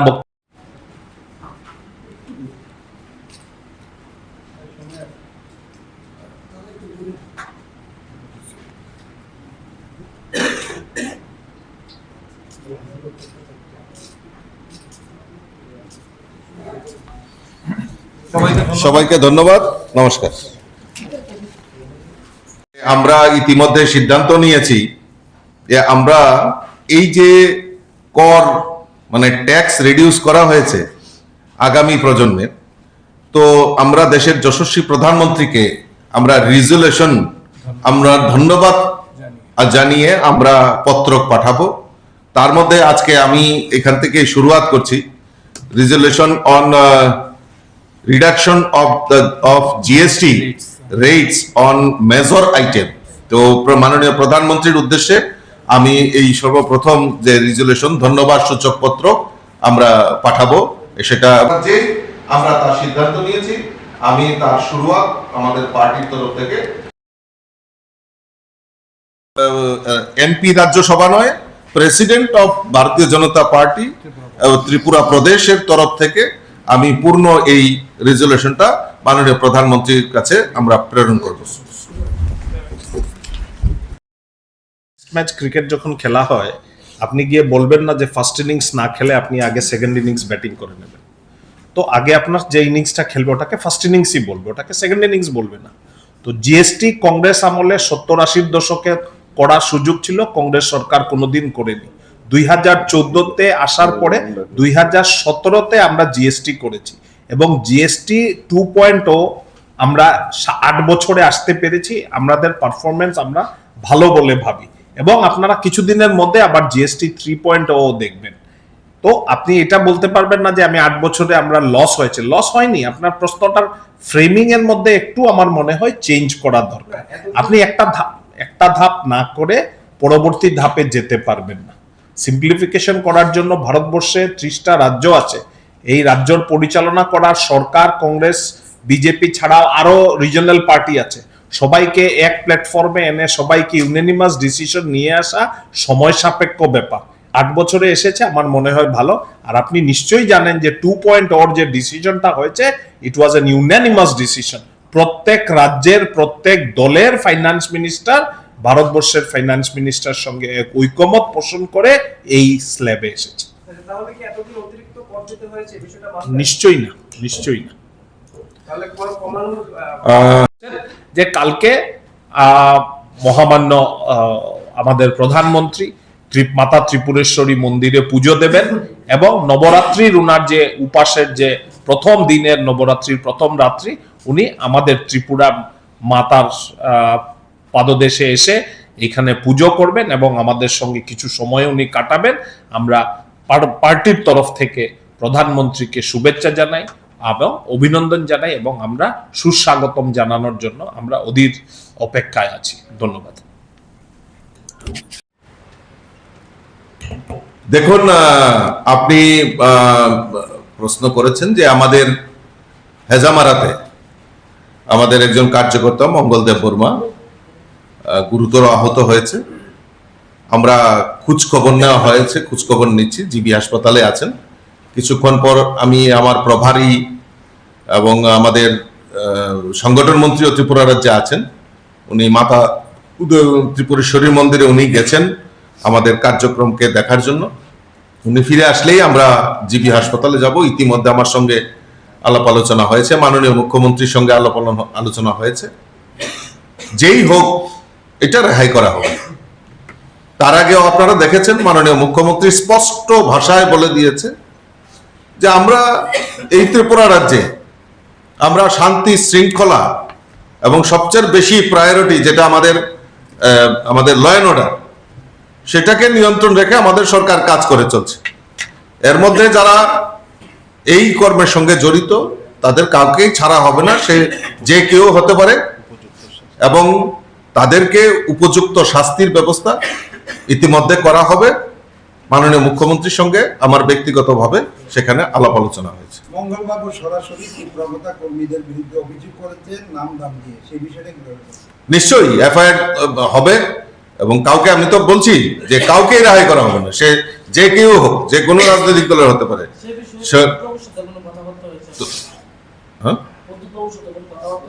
কার সঙ্গে? না না, আমি তো পার্টির, আমি বিজেপির প্রেসিডেন্ট।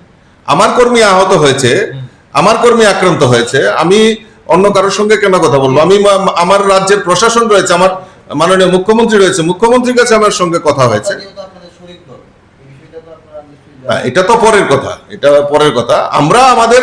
আমরা এফআইআর করব এবং আইনের শাসন ত্রিপুরা রাজ্যে চালু হয়েছে, আইনের প্রতি আমাদের আস্থা আছে এবং মাননীয় মুখ্যমন্ত্রী বারবার বলছেন যে যেই আমাদের কার্যকর্তার উপর আক্রমণ হলে আমরা কাউকে ছেড়ে রেহাই করে কথা বলবো না এবং আইনের পথে চলবে, আইন তার সুযোগ্য ব্যবস্থা নেবে। ধন্যবাদ সবাই। সর্বপ্রথমে আমি আপনাদের মাধ্যমে জানাই যে আমাদের নতুন করে আমাদের এই জিএসটি রিফর্ম, অর্থাৎ এই আগামী প্রজন্মের জন্য যে জিএসটি যে সংস্করণ হয়েছে, তার জন্য আপনাদের মাধ্যমে আমি দেশের যশস্বী প্রধানমন্ত্রী নরেন্দ্র মোদীজিকে অসংখ্য অসংখ্য ধন্যবাদ এবং শুভেচ্ছা জানাচ্ছি যে উনি একটা যুগান্তকারী সিদ্ধান্ত ভারতবাসীর কাছে উপহার স্বরূপ দিয়েছেন। আগামী 22 সেপ্টেম্বর থেকে এই জিএসটির যে নতুন রিফর্ম হয়েছে তা লাগু হতে যাচ্ছে। মাননীয় দেশের যশস্বী প্রধানমন্ত্রী নরেন্দ্র মোদীজি আমাদের বিশেষ করে এই দুর্গা উৎসব, আসন্ন যে দুর্গা উৎসবে সবচেয়ে বড় উপহার উনি আমাদেরকে দিয়েছেন।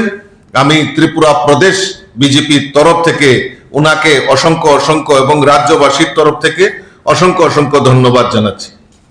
আমরা জানি যে আমাদের 1 জুলাই 2017 সালে প্রথম আমাদের এই ভারতবর্ষের জিএসটি লাগু হয়েছিল। 17টি ভিন্ন কর এবং 13টি সেস একত্রিত করে অভিন্ন কর ব্যবস্থা অর্থাৎ জিএসটি সেই সময় ফর্ম করা হয়েছিল এবং এই 2025 সালে আগামী 22 সেপ্টেম্বর যে নতুন সংস্করণ এগিয়ে আসছে, তাতে আমাদের অনেক জায়গায় ট্যাক্স রিডিউস করে, বিশেষ ক্ষেত্রে এই ট্যাক্স রিডিউস করে আমাদের গরিব মেহনতি মানুষ শ্রমজীবী মানুষ, কৃষক, শ্রমিক, সকল স্তরের মানুষকে যে উপহার আমাদের দেশের যশস্বী প্রধানমন্ত্রী দিয়েছেন, আমি আবারও আপনাদের মাধ্যমে ওনাকে অসংখ্য ধন্যবাদ জানাচ্ছি। বিশেষ করে খাদ্য, বস্ত্র, স্বাস্থ্য, শিক্ষা ও পরিবহন ক্ষেত্রে এক অভূতপূর্ব যে ট্যাক্স রিডিউস করা হয়েছে, সেটা আমাদের কাছে সবচেয়ে বেশি আমাদের যে জীবন চলাচল তার ব্যবস্থার মধ্যে একটা নিদর্শন তৈরি করেছে। আমরা জানি যে আমাদের আগে যে স্ল্যাবগুলি ছিল, এখন 5%, 12% দুইটা স্ল্যাবে আমাদেরকে সেখানে ট্যাক্স দিতে হবে, যার ফলে আমাদের আগে যেরকম মাখন, ঘি, দুধ, দুগ্ধজাত তেল, জ্যাম, বাদাম, পেস্ট সেখানে 12% ট্যাক্স দিতে হতো, এখন সেটা রিডিউস করে 5%-এ চলে এসেছে। আমাদের যে চকলেট 31% যেখানে ট্যাক্স ছিল সেটা 5%-এ চলে এসছে। মিষ্টি ও মিষ্টি জাতীয় খাদ্য যেখানে আগে 21% ট্যাক্স ছিল সেখানে 5%-এ চলে এসছে। আমরা জানি যে গৃহস্থালী প্রয়োজনীয় জিনিস, সেই জিনিসগুলিতেও আমাদের ট্যাক্স যে 27%, 17% আলাদা আলাদা ভাবে বিভক্ত ছিল, সেটা এখন রিডিউস করে 5%-এ চলে এসছে। বাঁশের আসবাবপত্র যেটা আমরা গৃহস্থালীতে সবচেয়ে বেশি ব্যবহৃত হয় আমাদের এই উত্তর পূর্বাঞ্চলের মধ্যে, যেখানে 23% ট্যাক্স ছিল সেখানে 5%-এ নেমে এসছে। রান্নাঘরের জিনিসপত্র, সেই জিনিসপত্র রান্না করার সময় যে জিনিসগুলি ব্যবহার করা হয়, প্রেসার কুকার থেকে শুরু করে বিভিন্ন টেবিল, ডাইনিং টেবিল থেকে শুরু করে যেই জিনিস আমরা ব্যবহার করতাম 28%-এর ট্যাক্সের আওতায় ছিল, এখন মাত্র সেটা 5%-এ চলে এসেছে। ইলেকট্রিক সামগ্রী সেটা সেই ক্ষেত্রেও ট্যাক্স রিডিউস করা হয়েছে এবং বস্ত্র ও পোশাক, ক্ষুদ্র শিল্পে নতুন গতি এসছে। যেখানে আগে আমাদের নিত্য প্রয়োজনীয় যে জিনিসগুলি, বস্ত্র, আমরা যেগুলি পোশাক এবং যে বস্ত্র আমরা ব্যবহার করি, সেইখানেও ট্যাক্সের সেখানে রিডিউস করা হয়েছে, 5%-এ চলে আসে। স্বাস্থ্য ও চিকিৎসার ক্ষেত্রে সবচেয়ে বেশি আমাদের স্বাস্থ্য এবং চিকিৎসার ক্ষেত্রে আমাদের সেখানে ট্যাক্স অনেক, যেটা 12% ছিল সেটা 5% আসছে। পাশাপাশি জীবনদায়ী ওষুধগুলিতে 0% ট্যাক্স সেখানে করা হয়েছে। এটা আমাদের কাছে সবচেয়ে বড় জিনিস। শিক্ষা ক্ষেত্রে যেখানে আমাদের ট্যাক্স আগে বেশি ছিল, সেটাকেও 12% ছিল, সেটাকেও আমাদের 5%-এ রিডিউস করা হয়েছে।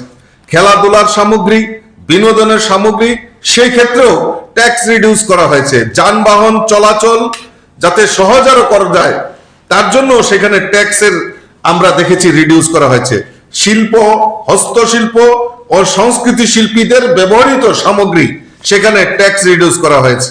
কৃষি ক্ষেত্রে কৃষি যন্ত্রপাতি, এই সমস্ত জিনিসগুলিকেও সেখানে ট্যাক্স রিডিউস করা হয়েছে। আমি এই যে ট্যাক্স আমাদের নতুন কর আমাদের আগামী 22শে সেপ্টেম্বর সেটা চালু হচ্ছে।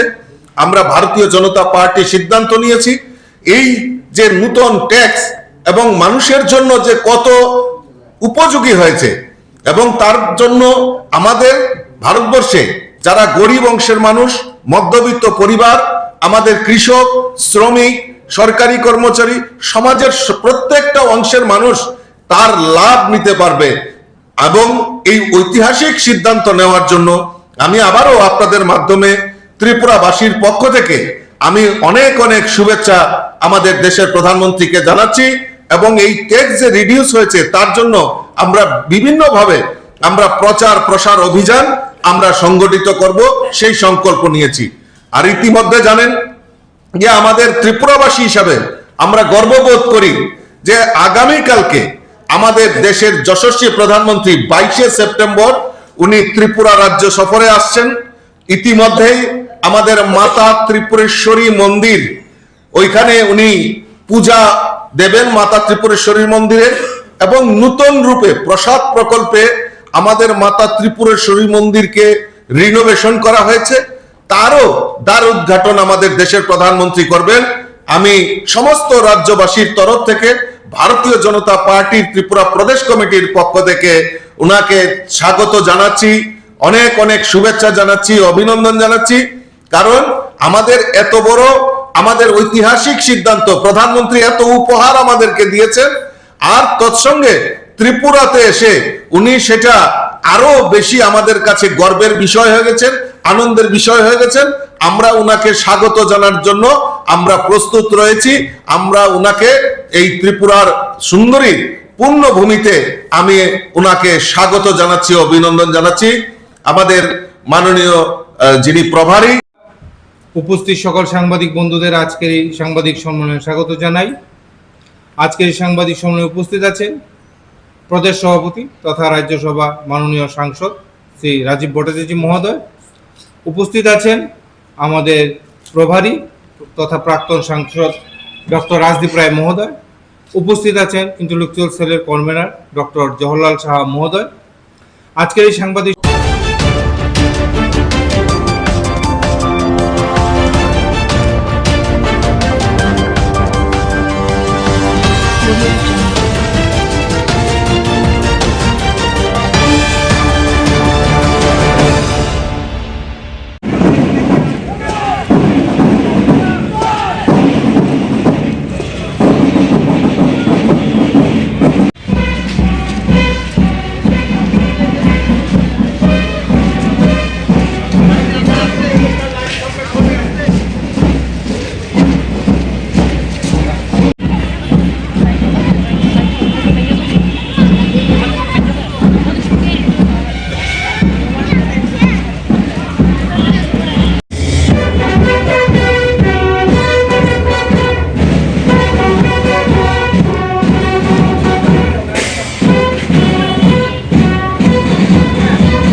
আজকের যে কর্মসূচি মহালয়া পথসঞ্চলন সেটা আমাদের চিরাচরিত প্রথা।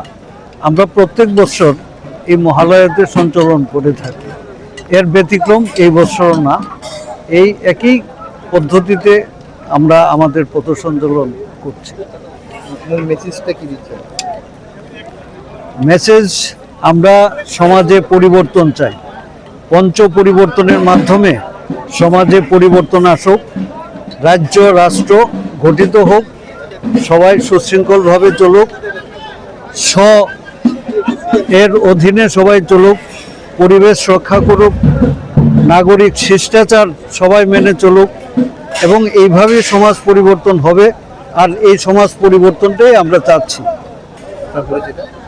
রণধীর চক্রবর্তী, পশ্চিম ত্রিপুরা জেলা কার্যালয়। এবং ফটো বা সেলফি তুলে ফেসবুকে কেউ শেয়ার করবো না। এটা প্রচার বিভাগ আছে, সঙ্গে প্রচার বিভাগের কাজ প্রচার বিভাগ করবে।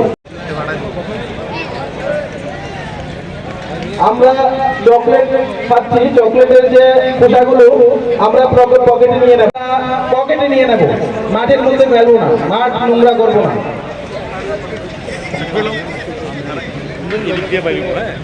প্রথম প্রতি যে সংসর্গ, দ্বিতীয় প্রতি ট্রেন সংসর্গ, এই যে দুই সংসর্গ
ওই তোমার জিজ্ঞাই ওই জয় রে না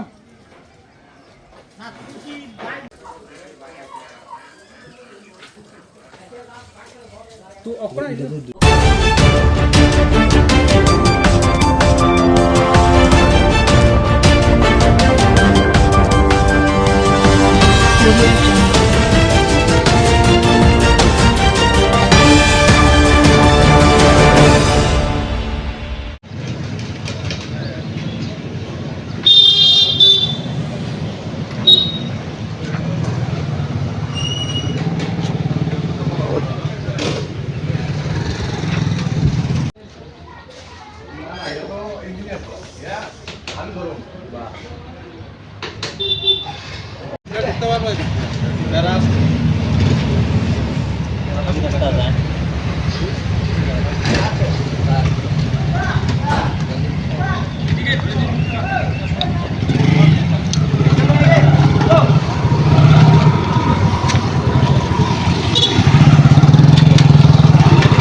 পুজোর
সম্বন্ধে বলতে একটু আগে তো আমাদের ক্লাবের প্রেসিডেন্ট শ্যামল চক্রবর্তী মহাশয় বললেন আপনাদেরকে বিস্তারিত। তো আমাদের এবার 37তম দুর্গা উৎসব জনতা ক্লাব দীর্ঘদিন ধরেই মাছপাড়ার মানুষকে আনন্দ দেওয়ার জন্য এই পূজার আয়োজন করে আসছে। আর আমরা বাজেটটা একটু এবার বড় এবং আমরা সমগ্র এলাকাবাসীর সাহায্য নিয়েই, এটা অ্যাকচুয়ালি জনতা ক্লাবের পূজা বললে ভুল হবে জিনিসটা, এটা মাছমারার পূজা, মাছমারা বাজার এলাকাবাসীর পূজা। সবার সহযোগিতা নিয়ে আমরা এই পূজায় ব্রতী হয়েছে এবার। আর এবার আমাদের পুজোতে প্রধানত আমাদের উদ্যোগ হিসাবে আমাদের এই বিধানসভার 50 পাবিয়াছড়া বিধানসভার সম্মানীয় বিধায়ক ভগবান দাস, উনিও এইবার উদ্যোগ হিসাবে আমাদের ক্লাবে আসছেন। তো সবার কাছে নিমন্ত্রণ, আপনারাও আসবেন ওই দিন, আপনারাও জিনিসটা কভার করবেন। সমগ্র ত্রিপুরাবাসী যাতে আপনাদের মাধ্যমে এই আমাদের স্বল্প প্রচেষ্টার পুজোটা আপনারা দেখতে পাচ্ছেন, ওইটা যাতে সবাই দেখতে পারেন, ওইটাই আপনাদের কাছে অনুরোধ থাকে। ধন্যবাদ। আমাদের অনুষ্ঠান আজকে মহালয়া উপলক্ষে ছোট বাচ্চাদের কুচিকাচাদের নিয়ে বসে আঁকো প্রতিযোগিতা একটা আমরা করেছি। এটা আমাদের বাজার সেটে করেছি। এখানে প্রায় 100 এরকম 100-150 বাচ্চারা এখানে বসে একটা দুর্গার মূর্তির উপরে আমরা একটা দিয়েছি, বাচ্চারা বসে এখানে এটা করেছে। আজকের প্রোগ্রাম ছিল এটা। আর দুর্গাপূজার মধ্যে আমরা প্রতিদিনই ছোটোখাটো থাকবে, অনুষ্ঠান থাকবে। লোকাল আর্টিস্ট নাচ গান, লোকাল আর্টিস্ট দিয়ে নাচ গান এগুলো থাকবে, বাচ্চাদের নাচ গান এগুলো থাকবে। এটা প্রতিদিনের থাকবে, প্রোগ্রাম থাকবে। আচ্ছা, আপনারা যে 10 লাখ টাকা বাজেট হাতে নিয়েছেন, তো পয়সাগুলো কোথা থেকে কালেকশন করছেন? পয়সা দেখুন, আমরা ক্লাবে প্রায় 50-60 জনের মতো আমরা মেম্বার আছি। আমরা অন্যবারের নাই এবার সবাই কম বেশি আমরা একটু বেশি দেওয়ার চেষ্টা করছি সবাই মিলে। সবার ইচ্ছা যে এবার একটু বড় করে হোক, অন্যবারের মতো না হোক। অন্যবার তো আমাদের এলাকার মানুষ পূজা দেখতে ছুটে যায় শহরে, তা আমরা চাই শহর থেকে এবার আমাদের মাছপাড়ায় আসুক পূজা দেখার জন্যে। ওই হিসাব নিয়ে, ওই সব কিছু নিয়ে আমরা এবার একটু চিন্তাধারা বড়। আর কালেকশান তো এলাকা থেকে আমরা কালেকশান করছি, এলাকার যারা আছে সবাই আমাদেরকে স্বতঃস্ফূর্তভাবে সাড়া দিচ্ছে। যার কাছেই যাচ্ছি, যেদিকে যাচ্ছি, সবাই মোটামুটি আমাদেরকে ভালোভাবে সাড়া দিচ্ছে, সবাই সহযোগিতা করছে। যার কাছে যেরকম চাই কম বেশি আমাদেরকে সাহায্য করছে। এটাই হলো সবচেয়ে আমাদের বড় পাওনা। আচ্ছা, জনতা ক্লাব বহু পুরনো ক্লাব, নামেই সব কিছু সবাই জানে। কবে থেকে প্রচলন শুরু হয়েছে আর কত বছরে পা দিয়েছে? আজকে আমাদের এই পুজো নিয়ার অ্যাবাউট 40-42 বছর এরকম হবে। আচ্ছা, এই পুজো। আপনারা মূর্তি কোথা থেকে আনছেন? মূর্তি আমরা এবার বাইরে বলতে আমাদের পাশেই রাজনগর, ওখান থেকে মূর্তি আনছি। আর লাইটিং তাও বাইরে বলতে ত্রিপুরারই লাইটিং, লাইটিং যেগুলো থাকবে, গেটে থাকবে, লাইটিং থাকবে, সব ত্রিপুরা মাছপাড়ার বাইরে। আচ্ছা। আর ডেকোরেটর ধর্মনগরের, ডাকি ঢাকি কমলপুর থেকে আসছে, ঢাকি কমলপুরের ডাবল ডাকি থাকবে, সাথে আনুষঙ্গিক অন্য কিছু থাকবে। আপনার পরিচয়টা দেবেন? আমার নাম শ্যামল চক্রবর্তী, আমি জনতা ক্লাব প্রেসিডেন্ট। ধন্যবাদ। আমরা মাছপাড়া এলাকারই জনতা ক্লাব, অনেক পুরনো ক্লাব। তো প্রত্যেক বছরের নয় এবারও আমরা দুর্গাপূজা করছি। তো আমাদের এই পুজো বহুত পুরনো, বহুত আগে থেকেই আমাদের বড়রা করে গেছেন। তো এটা ধরে রাখার চেষ্টা করছি। তো এবারও আমরা সবার সহযোগিতা নিয়ে পূজা নেমেছি, পূজা করার চেষ্টা করছি ভালোভাবে, যাতে পূজাটা করতে পারি। আমরা চেষ্টা এবং পরিশ্রম দুটাই রয়েছে একসাথে। আমাদের ক্লাবের ছোটো বড় সবাই মিলে আমরা সবার সহযোগিতা, এলাকাবাসীর সহযোগিতা নিয়ে এই পূজা হচ্ছে আর কি। আচ্ছা, মাছপাড়া জনতা ক্লাব বরগাছ মহকুমার অন্যান্য ক্লাবগুলোর সাথেও পাল্লা দিয়ে এবারে প্রজা ব্রতী হয়েছেন, তো কত টাকা বাজেট হাতে নিয়েছেন আপনারা? আমাদের বাজেট এবার একটু বেশি। অন্যান্যবার আমরা হয়তোবা এতটুকু বাজেটে পূজা মানে করার সাহস করছিলাম না, এবার একটু নিয়েছি। আমরা 10 লাখ টাকার উপরে আমাদের বাজেট আছে, ন্যূনতম 10 লাখ টাকা এরকম আমাদের বাজেট, তার উপরে হয়তোবা এবার খরচ হতে পারে। আচ্ছা, প্যান্ডেল কিসের উপরে করছেন আপনার? আমাদের প্যান্ডেল এমনি একটা কাল্পনিক থিম একটা আছে। উনি হচ্ছেন আমাদের প্যান্ডেলের ডেকোরেটর, ওনার বাড়ি ধর্মনগর। দাদা, আপনার অভিমতটা বলেন। এই প্যান্ডেল হচ্ছে আধুনিক শিব মন্দির, ঠিক আছে। আর ভিতরটা থাকবো মানে থিমের মধ্যে থাকবো, ভিতরেরটা থিম হচ্ছে উপরে থাকবে মাটির ঘরের মা, ঠিক আছে। যে নারী সুষমতা হচ্ছে এগুলো নিয়ে মানে ভিতরটা অল্প কিছু দেখা যাচ্ছে। আচ্ছা, পুজোর 4 দিন ব্যাপী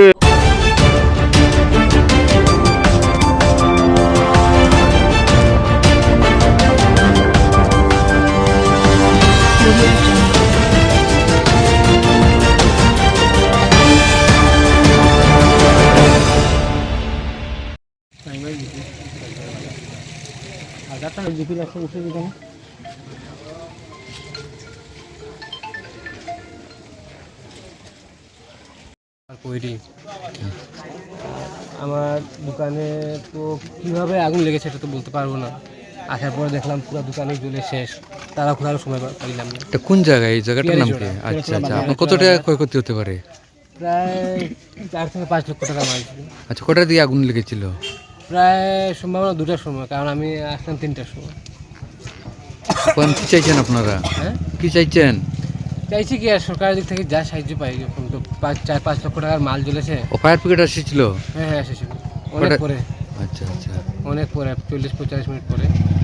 আর কোনো লাভ হলো না, এটা এর আগেই সব শেষ।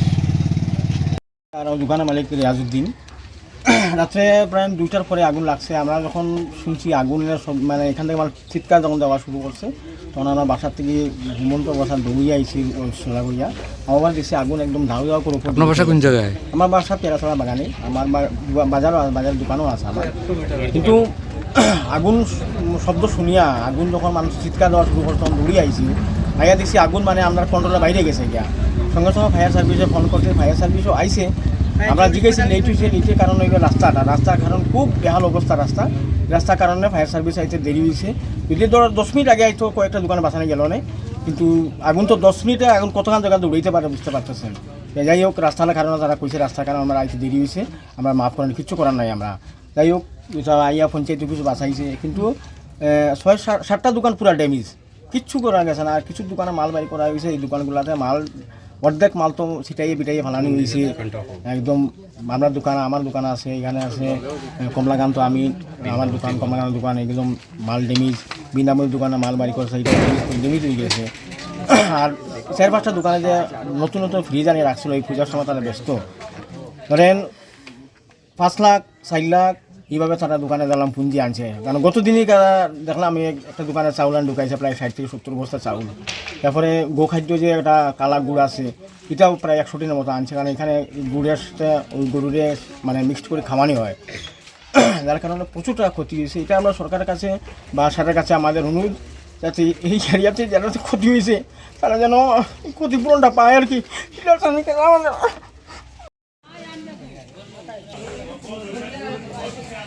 একজন মাত্র পায়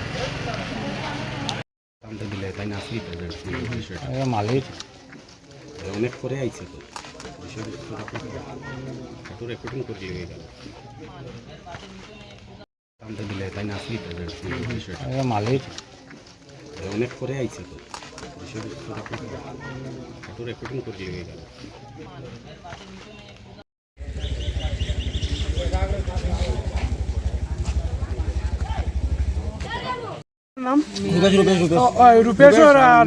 মিনালের দোকানে। আচ্ছা কি থেকে আগুনটা লাগতে পারে আপনার কি ধারণা? না আমার মনে তো হয় ঘরের ভিতরে আগুন আছে, কিরকম লাগছে এটা হইতে পারতাম আমরা। আচ্ছা টোটাল এখানে কতটা দোকান জ্বলছে? এখানে 6টা দোকান, 7টা লগে 7টা দোকান আছে। আচ্ছা এখানে কি কি দোকান ছিল? এখানে বুসিমাল সব বুসিমাল দোকান। জায়গাটার নাম কি বলেন? পিয়ারিসোনা বাজার সাবাগান।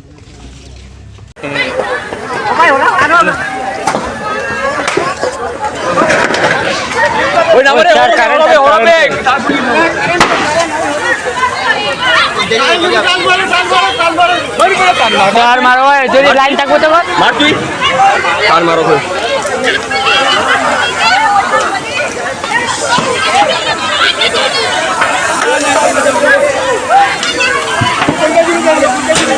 পঞ্চায়েতে দল নেবে।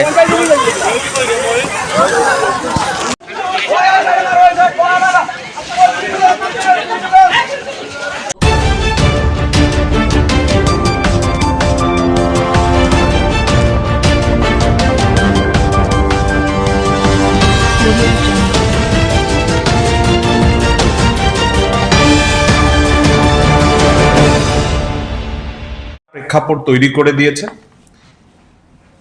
ভারতীয় জনতা পার্টির নেতৃত্বে এনডিএ সরকার দিল্লিতে 2014-তে বসেছে এবং 2017-তে জিএসটি নতুন করে goods and services tax 1 point tax করার ক্ষেত্রে একটা বিশেষ বড় পদক্ষেপ ছিল। তৎকালীন ফাইন্যান্স মিনিস্টার অরুণ জেটলিজি ছিলেন এবং প্রধানমন্ত্রী নরেন্দ্র মোদীজির নেতৃত্বে ভারত সেই যাত্রা শুরু করেছিল। 8 বছর পরে আমরা জিএসটি 2.0-তে উপস্থিত হয়েছি এবং এই 2.0-তে এসে সব থেকে মূল যে কথাটা জিএসটিতে হয়েছে সেটা হচ্ছে 4টা স্তরে 4টা লেভেলের যে ট্যাক্সের স্ল্যাবগুলো ছিল, যেটা প্রথম বর্ষে করা হয়েছিল জিএসটি 1.0। 4টা ট্যাক্সের স্ল্যাব ছিল 5%, 12%, 18% এবং 28%। এবং সেই 4টা ট্যাক্সের স্ল্যাবকে কমিয়ে এইবারের জিএসটি প্রপোজাল যেটা কালকের থেকে শুরু হবে সেটা 2টা স্ল্যাবে এসেছে, 5% এবং 18%। এবং 140 কোটি ভারতবাসীকে তাদের যে পাওনা ছিল তাদের মুখে হাসি ফুটিয়েছে। এবং এই কথাতে আপনারা বুঝতে পারছেন যে ট্যাক্সের যে নেটওয়ার্ক হয়েছে ভারতবর্ষে। সবাই জানতো যে কংগ্রেসের আমলে মানুষ ট্যাক্স দেয় না, ট্যাক্স চুরি করা হয়। কেন চুরি করা হতো ট্যাক্স? কারণ ট্যাক্সের স্ল্যাব একটা বিশেষ পর্যায়ে ছিল এবং যেটা কমন জনসাধারণ সেই ট্যাক্সটাকে দিতে পারত না। এবং এক সময় 30 লক্ষ লোকের নিচে ট্যাক্স দিত। বিজেপি আসার পর আমরা দেখতে পাই আস্তে আস্তে সেটা বাড়ে এবং 2017-তে 65 লক্ষ লোক ভারতবর্ষে, তখন 130 কোটি লোক ছিল, তার মধ্যে 65 লক্ষ লোক ট্যাক্সের আওতায় আসে, তারা ট্যাক্স দেওয়া আরম্ভ করে। আজকের দিনে আরো 8 বছর পরে আমরা দেখতে পাই যে ভারতবর্ষে প্রায় 1,51,00,000 লোক ট্যাক্সের স্ল্যাবের মধ্যে এসেছে এবং তারা ট্যাক্স দিচ্ছে। তার মানেটা কি? তার মানে ভারতের ট্যাক্সের যে আয় হচ্ছে সেই আয়টা অনেক বেড়ে গেছে। 2018-তে সে পরিমাণ ছিল 7.1 লাখ ক্রোর। এইবার এটা দাঁড়িয়েছে 2025-এ, মার্চ 2025-এ এটা 22.08 লাখ ক্রোর, মানে প্রায় আমরা 200%-এর উপরে এটার ইনক্রিজ হয়েছে, এটা আমরা দেখতে পেয়েছি। আর যে জিনিসগুলা হয়েছে সেটা সব থেকে বড় কথা হচ্ছে যে এই যে আমাদের আয় বেড়েছে ট্যাক্সের জড়িয়তে, ইনডাইরেক্ট ট্যাক্সের জড়িয়তে যে আয় বেড়েছে, তাতে আমরা জানি যে প্রধানমন্ত্রীর নেতৃত্বে আমরা 4 কোটি ঘর প্রধানমন্ত্রী আবাস বানিয়েছি। এইবার এত টাকা আমরা যখন ট্যাক্সে আসবে তোমরা এটা আমরা 4 গুণ বাড়াতে পারবো, এইরকম একটা পরিস্থিতি আমাদের কাছে এসেছে। প্রোডাক্ট লিঙ্কড ইনসেনটিভ যেটাকে বলে, যে কোনো ছোট ছোট এমএসএমই গুলো থাকে, তারা যাই ছোট কিছু প্রোডাকশন করে, তারা সেখানে প্রোডাকশন করলে ইনসেনটিভের জন্য অ্যাপ্লাই করে, সাবসিডির জন্য অ্যাপ্লাই করে, সরকার তাদেরকে ইনসেনটিভ দেয়, সাবসিডি দেয়, এবং সেই পিএলআই লিঙ্কড স্কিমগুলোতে 10 গুণ বাড়ানো যাবে, এইরকম একটা পরিস্থিতি আমাদের সরকার করেছে। এই যে ট্যাক্সের পরিধিটা এসেছে, তাতে দেখা যায় মাসের শেষে একটা মধ্যবিত্ত পরিবারের কাছে যে টাকা অর্থ সঞ্চয় হচ্ছে, সেই সঞ্চয়ের পরিমাণটা বাড়বে। সঞ্চয়ের যদি পরিমাণ বাড়ে, তাহলে ফেস্টিভ্যালে মানুষ জামা কাপড়, গিফট ইত্যাদি, মিষ্টির থেকে আরম্ভ করে অন্য কিছু, সেগুলো কনজামশন বাড়বে। কনজামশন বাড়লে যে মানি রোলিং যেটা হয়, সেই রোলিং মানিটা বাড়বে, এবং নতুন নতুন প্রোডাকশন হবে, নতুন নতুন চাকরি হবে, নতুন নতুন আনএমপ্লয়মেন্টের যেগুলো পরিধি ছিল সেটা থেকে বেরিয়ে মানুষ নতুন ভাবে আমরা অনেক কিছু করতে পারবো। রাজীব দাকে আমি ধন্যবাদ জানাই। মোটামুটি ভাবে কিসের দাম কমেছে, কিসের দাম বেড়েছে, এটা উনি বলে দিয়েছেন, আমি আর সেদিকে যাচ্ছি না। আমরা একটা কথা বিশেষ করে বলা দরকার, এই যে জিএসটি হয়েছে, সব থেকে বেশি লাভ কাদের হয়েছে? গ্রামের যারা কৃষকরা আছে তাদের সব থেকে বেশি লাভ হয়েছে। আগে ফার্মিং প্রোডাক্টস এর উপরে ট্র্যাক্টরের যে টায়ার, ট্র্যাক্টরের যে পার্টস, এগুলোতে 18% ট্যাক্স ছিল। এখন যারা ফার্মিং করবে, যারা কৃষক আছে, তাদের যে দৈনন্দিন সামগ্রী কৃষি কার্যে লাগে, সেই জিনিসের ট্যাক্স 5%-এ নিয়ে আসা হয়েছে, এবং তাদের যাতে প্রোডাকশন বাড়ানো যায়, তাদের যাতে বছরের শেষে আয় বাড়ানো যায়, তার দিকে সরকার বিশেষ দৃষ্টি দিয়েছে, এবং ভারতবর্ষের প্রত্যেক কৃষকের যাতে বার্ষিক আয় বাড়ে সেটার দিকে নজর আমাদের সরকার দিয়েছে। আরেকটা জিনিস বলা বাহুল্য, যে স্বাস্থ্যের দিকে আমাদের সরকার নজর দিয়েছে। আগে আপনারা মেডিকেল কলেজ কিংবা গভর্নমেন্ট কলেজে ট্রিটমেন্ট করাতে যেতেন, অনেকের পোষাতো না বলে আপনারা প্রাইভেট সেক্টরে যেতেন, এবং প্রাইভেট সেক্টরে ট্রিটমেন্ট করতে গেলে আপনারা ইন্স্যুরেন্স করাতেন, 2 লাখ টাকা, 4 লাখ টাকা, 5 লাখ টাকা। তার সেই ইন্স্যুরেন্স করালে সেই ইন্স্যুরেন্সের জন্য আপনাদের জিএসটি দিতে হতো। আমাদের সরকার, মোদিজির সরকার, নির্মলা সীতারামনজির সরকার এইবার প্রথমবারের জন্য এই যে হেলথের উপরে যে ইন্স্যুরেন্স আছে, সেই ইন্স্যুরেন্সটাকে 0% জিএসটি করে দিয়েছে। আপনারা এখন যদি হেলথের ইন্স্যুরেন্স করেন, তাহলে স্বাস্থ্যজনিত কোনো কারণে জিএসটি দিতে হবে না। এটা আমাদের সব থেকে বড় উপলব্ধি আমাদের সরকার করেছে।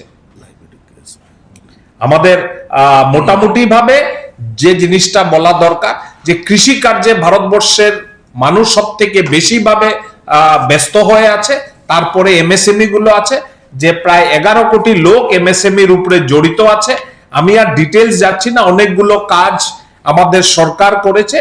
একটা কথা বলা দরকার, যে 140 কোটি ভারতবাসীর মধ্যে মোদিজির সরকার 2014 থেকে 2025-এর মধ্যে প্রায় 25 কোটি গরিব জনসাধারণকে দরিদ্র সীমার উপরে উঠিয়ে নিয়ে আসতে পেরেছে। এটা আমাদের একটা বিশেষ উপলব্ধি বলে আমি মনে করি। কংগ্রেসের আমলে ট্যাক্সের টেরোরিজম হয়েছে, আমাদের সরকার ট্যাক্সের যে সিম্পলিফিকেশন করে যাতে গরিব জনসাধারণকে ট্যাক্সের আওতার থেকে বের করে তাদেরকে যাতে বেনিফিট দেওয়া যায়, এটা করেছে। সিমেন্ট থেকে আরম্ভ করে টিভি ফ্রিজকে এসেনশিয়াল আইটেমের মধ্যে এনেছে। ট্যাক্সেশন 30% থেকে 18%-এ এসেছে। খাওয়ার পদার্থগুলোকে ইউপিএ জামানাতে যে ট্যাক্স দিল তার অর্ধেক থেকেও কমিয়ে দিয়েছে। অনেকগুলো প্রোডাক্ট এরকম আছে যেগুলো 0% ট্যাক্সে নেমেছে। আমাদের আশা যে ভারতবর্ষের সব থেকে বড় যে জিনিসটা হয়েছে সেটা হচ্ছে একটা ইউনিফাইড জিএসটি কমান্ড হচ্ছে। আগামী দিনে জিএসটির আরো সিম্পলিফিকেশন হবে, ভারতবর্ষের আরো মানুষ এই ট্যাক্সের আওতায় আসবে এবং ট্যাক্স দেবে সরকারকে স্বেচ্ছায়, এবং সরকার সেই টাকা দিয়ে আমাদের অর্থনীতিকে পৃথিবীর 3 নম্বর অর্থনীতির দিকে নিয়ে যাবে এবং ভারতবর্ষকে একটা বৈভবশালী পরিস্থিতিতে এই ট্যাক্সের মাধ্যমে ইকোনমিক্যালি ড্রিভেন সোসাইটি হিসাবে আমরা দাঁড় করাতে পারবো, এরকম একটা মনস্থির আমাদের। আমার আর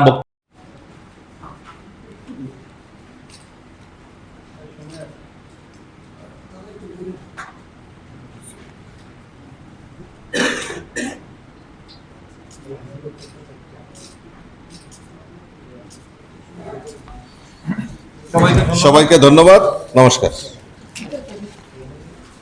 আমরা ইতিমধ্যে সিদ্ধান্ত নিয়েছি যে আমরা এই যে কর মানে ট্যাক্স রিডিউস করা হয়েছে আগামী প্রজন্মের, তো আমরা দেশের যশস্বী প্রধানমন্ত্রীকে আমরা রিজলিউশন আমরা ধন্যবাদ জানিয়ে আমরা পত্র পাঠাবো। তার মধ্যে আজকে আমি এখান থেকে শুরুয়াত করছি, resolution on reduction of GST rates on major item। তো মাননীয় প্রধানমন্ত্রীর উদ্দেশ্যে আমি এই সর্বপ্রথম যে রিজলিউশন ধন্যবাদ সূচক পত্র আমরা পাঠাবো, সেটা যে আমরা তার সিদ্ধান্ত নিয়েছি। আমি তার শুরুয়াত আমাদের পার্টির তরফ থেকে, এমপি রাজ্যসভা নয়, প্রেসিডেন্ট অফ ভারতীয় জনতা পার্টি ত্রিপুরা প্রদেশের তরফ থেকে আমি পূর্ণ এই রেজলিউশনটা মাননীয় প্রধানমন্ত্রীর কাছে আমরা প্রেরণ করব। ম্যাচ ক্রিকেট যখন খেলা হয়, আপনি গিয়ে বলবেন না যে ফার্স্ট ইনিংস না খেলে আপনি আগে সেকেন্ড ইনিংস ব্যাটিং করে নেবেন। তো আগে আপনার যে ইনিংসটা খেলবে ওটাকে ফার্স্ট ইনিংসই বলবে, ওটাকে সেকেন্ড ইনিংস বলবে না। তো জিএসটি কংগ্রেস আমলে 70-80 দশকে করার সুযোগ ছিল, কংগ্রেস সরকার কোনোদিন করেনি।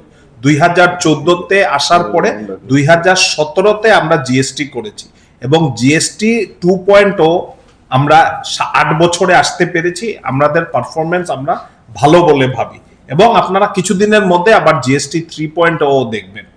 তো আপনি এটা বলতে পারবেন না যে আমি 8 বছরে আমরা লস হয়েছে, লস হয়নি। আপনার প্রশ্নটার ফ্রেমিং এর মধ্যে একটু আমার মনে হয় চেঞ্জ করা দরকার।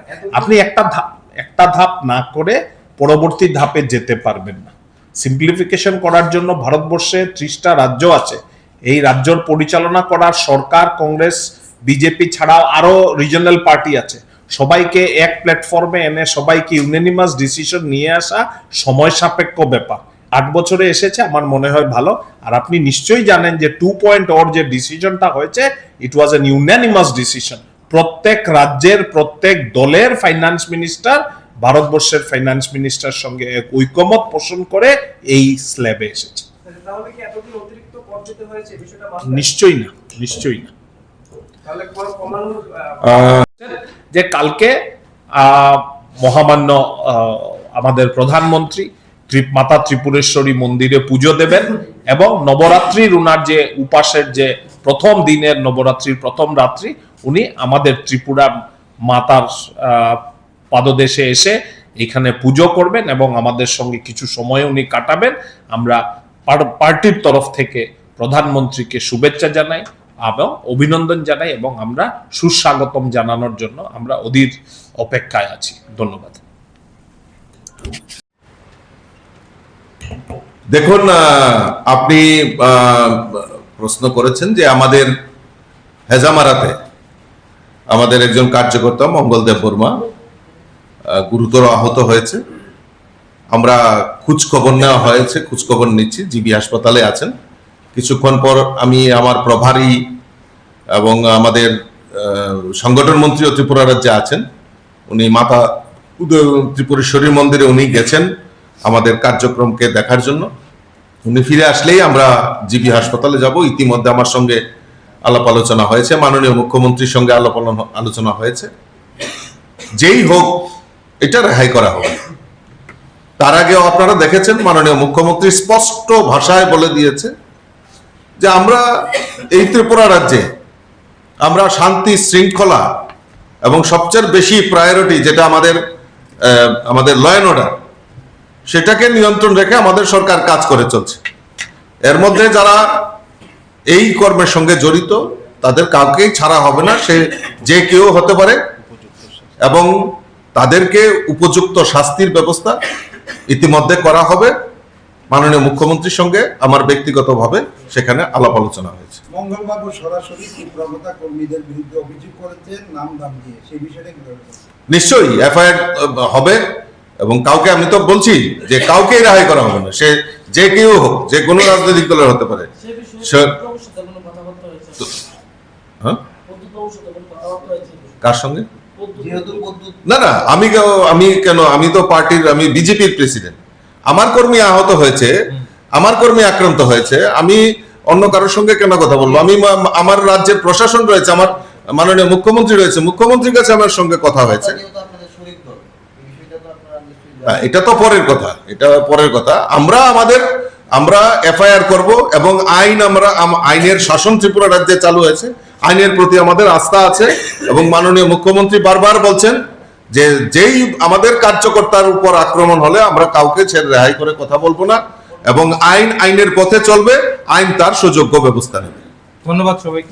সর্বপ্রথমে আমি আপনাদের মাধ্যমে জানাই যে আমাদের নতুন করে আমাদের এই জিএসটি রিফর্ম, অর্থাৎ এই আগামী প্রজন্মের জন্য যে জিএসটি যে সংস্করণ হয়েছে, তার জন্য আপনাদের মাধ্যমে আমি দেশের যশস্বী প্রধানমন্ত্রী নরেন্দ্র মোদীজিকে অসংখ্য অসংখ্য ধন্যবাদ এবং শুভেচ্ছা জানাচ্ছি যে উনি একটা যুগান্তকারী সিদ্ধান্ত ভারতবাসীর কাছে উপহার স্বরূপ দিয়েছেন।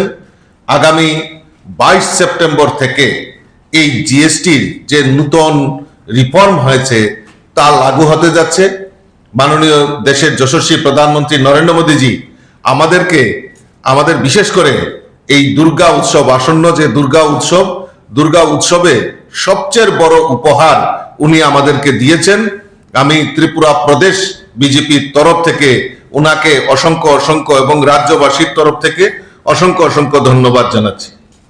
আমরা জানি যে আমাদের 1 জুলাই 2017 সালে প্রথম আমাদের এই ভারতবর্ষের জিএসটি লাগু হয়েছিল। 17টি ভিন্ন কর এবং 13টি সেস একত্রিত করে অভিন্ন কর ব্যবস্থা অর্থাৎ জিএসটি সেই সময় ফর্ম করা হয়েছিল, এবং এই 2025 সালে আগামী 22 সেপ্টেম্বর যে নতুন সংস্করণ এগিয়ে আসছে, তাতে আমাদের অনেক জায়গায় ট্যাক্স রিডিউস করে, বিশেষ ক্ষেত্রে এই ট্যাক্স রিডিউস করে আমাদের গরিব মেহনতি মানুষ, শ্রমজীবী মানুষ, কৃষক, শ্রমিক, সকল স্তরের মানুষকে যে উপহার আমাদের দেশের যশস্বী প্রধানমন্ত্রী দিয়েছেন, আমি আবারও আপনাদের মাধ্যমে ওনাকে অসংখ্য ধন্যবাদ জানাচ্ছি। বিশেষ করে খাদ্য, বস্ত্র, স্বাস্থ্য, শিক্ষা ও পরিবহন ক্ষেত্রে এক অভূতপূর্ব যে ট্যাক্স রিডিউস করা হয়েছে, সেটা আমাদের কাছে সবচেয়ে বেশি, আমাদের যে জীবন চলাচল তার ব্যবস্থার মধ্যে একটা নিদর্শন তৈরি করেছে। আমরা জানি যে আমাদের আগে যে স্ল্যাবগুলি ছিল, এখন 5%, 12% দুইটা স্ল্যাবে আমাদেরকে সেখানে ট্যাক্স দিতে হবে, যার ফলে আমাদের আগে যেরকম মাখন, ঘি, দুধ, দুগ্ধজাত তেল, জ্যাম, বাদাম, পেস্ট সেখানে 12% ট্যাক্স দিতে হতো, এখন সেটা রিডিউস করে 5% চলে এসেছে। আমাদের যে চকলেট 31% যেখানে ট্যাক্স ছিল সেটা 5% চলে এসছে। মিষ্টি ও মিষ্টি জাতীয় খাদ্য যেখানে আগে 21% ট্যাক্স ছিল, সেখানে 5% চলে এসছে। আমরা জানি যে গৃহস্থালী প্রয়োজনীয় জিনিস, সেই জিনিসগুলিতেও আমাদের ট্যাক্স যে 27%, 17% আলাদা আলাদা ভাবে বিভক্ত ছিল, সেটা এখন রিডিউস করে 5% চলে এসছে। বাঁশের আসবাবপত্র যেটা আমরা গৃহস্থালিতে সবচেয়ে বেশি ব্যবহৃত হয় আমাদের উত্তর পূর্বাঞ্চলের মধ্যে, যেখানে 23% ট্যাক্স ছিল, সেখানে 5% নেমে এসছে। রান্নাঘরের জিনিসপত্র, সেই জিনিসপত্র রান্না করার সময় যে জিনিসগুলি ব্যবহার করা হয়, প্রেসার কুকার থেকে শুরু করে বিভিন্ন টেবিল, ডাইনিং টেবিল থেকে শুরু করে যেই জিনিস আমরা ব্যবহার করতাম 28% ট্যাক্সের আওতায় ছিল, এখন মাত্র সেটা 5% চলে এসে। ইলেকট্রিক সামগ্রী সেটা সেই ক্ষেত্রেও ট্যাক্স রিডিউস করা হয়েছে এবং বস্ত্র ও পোশাক ক্ষুদ্র শিল্পে নতুন গতি এসছে। যেখানে আগে আমাদের নিত্য প্রয়োজনীয় যে জিনিসগুলি, বস্ত্র, আমরা যেগুলি পোশাক এবং যে বস্ত্র আমরা ব্যবহার করি, সেইখানেও ট্যাক্সের সেখানে রিডিউস করা হয়েছে, 5% চলে আসে। স্বাস্থ্য ও চিকিৎসার ক্ষেত্রে সবচেয়ে বেশি আমাদের স্বাস্থ্য এবং মানে চিকিৎসার ক্ষেত্রে আমাদের সেখানে ট্যাক্স অনেক, বা যেটা 12% ছিল সেটা 5% আসছে। পাশাপাশি জীবনদায়ী ওষুধগুলিতে 0% ট্যাক্স সেখানে করা হয়েছে। এটা আমাদের কাছে সবচেয়ে বড় জিনিস। শিক্ষাক্ষেত্রে যেখানে আমাদের ট্যাক্স আগে বেশি ছিল, সেটাকেও 12% ছিল, সেটাকেও আমাদের 5% রিডিউস করা হয়েছে। খেলাধুলার সামগ্রী, বিনোদনের সামগ্রী, সেই ক্ষেত্রেও ট্যাক্স রিডিউস করা হয়েছে। যানবাহন চলাচল যাতে সহজ আরো করা যায়, তার জন্য সেখানে ট্যাক্সের আমরা দেখেছি রিডিউস করা হয়েছে। শিল্প, হস্তশিল্প ও সংস্কৃতি শিল্পীদের ব্যবহৃত সামগ্রী, সেখানে ট্যাক্স রিডিউস করা হয়েছে। কৃষি ক্ষেত্রে কৃষি যন্ত্রপাতি, এই সমস্ত জিনিসগুলিকেও সেখানে ট্যাক্স রিডিউস করা হয়েছে। আমি এই যে ট্যাক্স, আমাদের নতুন কর আমাদের আগামী 22শে সেপ্টেম্বর সেটা চালু হচ্ছে। আমরা ভারতীয় জনতা পার্টি সিদ্ধান্ত নিয়েছি এই যে নতুন ট্যাক্স এবং মানুষের জন্য যে কত উপযোগী হয়েছে, এবং তার জন্য আমাদের ভারতবর্ষে যারা গরিব অংশের মানুষ, মধ্যবিত্ত পরিবার, আমাদের কৃষক, শ্রমিক, সরকারি কর্মচারী, সমাজের প্রত্যেকটা অংশের মানুষ তার লাভ নিতে পারবে। এবং এই ঐতিহাসিক সিদ্ধান্ত নেওয়ার জন্য আমি আবারও আপনাদের মাধ্যমে ত্রিপুরাবাসীর পক্ষ থেকে আমি অনেক অনেক শুভেচ্ছা আমাদের দেশের প্রধানমন্ত্রীকে জানাচ্ছি। এবং এই ট্যাক্স যে রিডিউস হয়েছে তার জন্য আমরা বিভিন্নভাবে আমরা প্রচার প্রসার অভিযান আমরা সংগঠিত করব, সেই সংকল্প নিয়েছি। আর ইতিমধ্যে জানেন যে আমাদের ত্রিপুরাবাসী হিসাবে আমরা গর্ববোধ করি যে আগামীকালকে আমাদের দেশের যশস্বী প্রধানমন্ত্রী 22শে সেপ্টেম্বর উনি ত্রিপুরা রাজ্য সফরে আসছেন। ইতিমধ্যেই আমাদের মাতা ত্রিপুরেশ্বরী মন্দির, ওইখানে উনি পূজা দেবেন মাতা ত্রিপুরেশ্বরী মন্দিরে, এবং নতুন রূপে প্রসাদ প্রকল্পে আমাদের মাতা ত্রিপুরেশ্বরী মন্দিরকে রিনোভেশন করা হয়েছে, তারও দ্বার উদ্ঘাটন আমাদের দেশের প্রধানমন্ত্রী করবেন। আমি সমস্ত রাজ্যবাসীর তরফ থেকে ভারতীয় জনতা পার্টির ত্রিপুরা প্রদেশ কমিটির পক্ষ থেকে উনাকে স্বাগত জানাচ্ছি, অনেক অনেক শুভেচ্ছা জানাচ্ছি, অভিনন্দন জানাচ্ছি। কারণ আমাদের এত বড়, আমাদের ঐতিহাসিক সিদ্ধান্ত, প্রধানমন্ত্রী এত উপহার আমাদেরকে দিয়েছেন, আর তৎসঙ্গে ত্রিপুরাতে এসে উনি সেটা আরো বেশি আমাদের কাছে গর্বের বিষয় হয়ে গেছেন, আনন্দের বিষয় হয়ে গেছেন। আমরা উনাকে স্বাগত জানার জন্য আমরা প্রস্তুত রয়েছি। আমরা উনাকে এই ত্রিপুরার সুন্দরী পূর্ণভূমিতে আমি উনাকে স্বাগত জানাচ্ছি, অভিনন্দন জানাচ্ছি। আমাদের মাননীয় যিনি প্রভারী, উপস্থিত সকল সাংবাদিক বন্ধুদের আজকের এই সাংবাদিক সম্মেলনে স্বাগত জানাই। আজকের এই সাংবাদিক সম্মেলনে উপস্থিত আছেন প্রদেশ সভাপতি তথা রাজ্যসভা মাননীয় সাংসদ শ্রী রাজীব ভট্টাচার্য মহোদয়, উপস্থিত আছেন আমাদের প্রভারী তথা প্রাক্তন সাংসদ ডক্টর রাজদীপ রায় মহোদয়, উপস্থিত আছেন ইন্টেলেকচুয়াল সেলের কনভেনার ডক্টর জওহরলাল সাহা মহোদয়। আজকের এই সাংবাদিক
আজকের যে কর্মসূচি মহালয়া পথসঞ্চলন সেটা আমাদের চিরাচরিত প্রথা।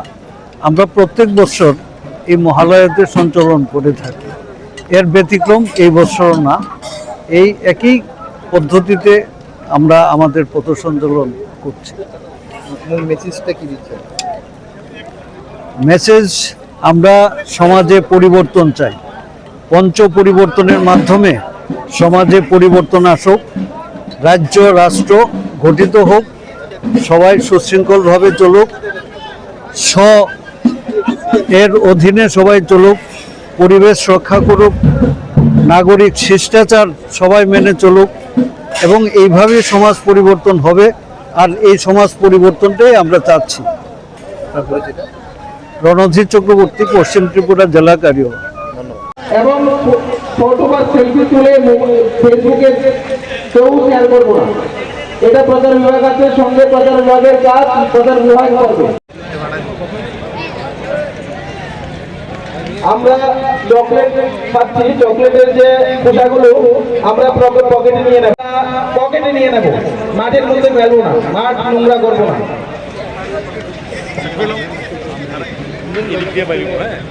প্রথম প্রতি যে সংসর্গ, দ্বিতীয় প্রতি তেল সংসর্গ, এই যে দুই সংসর্গ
ওই তোমার জিজ্ঞাই ওই জয় রে না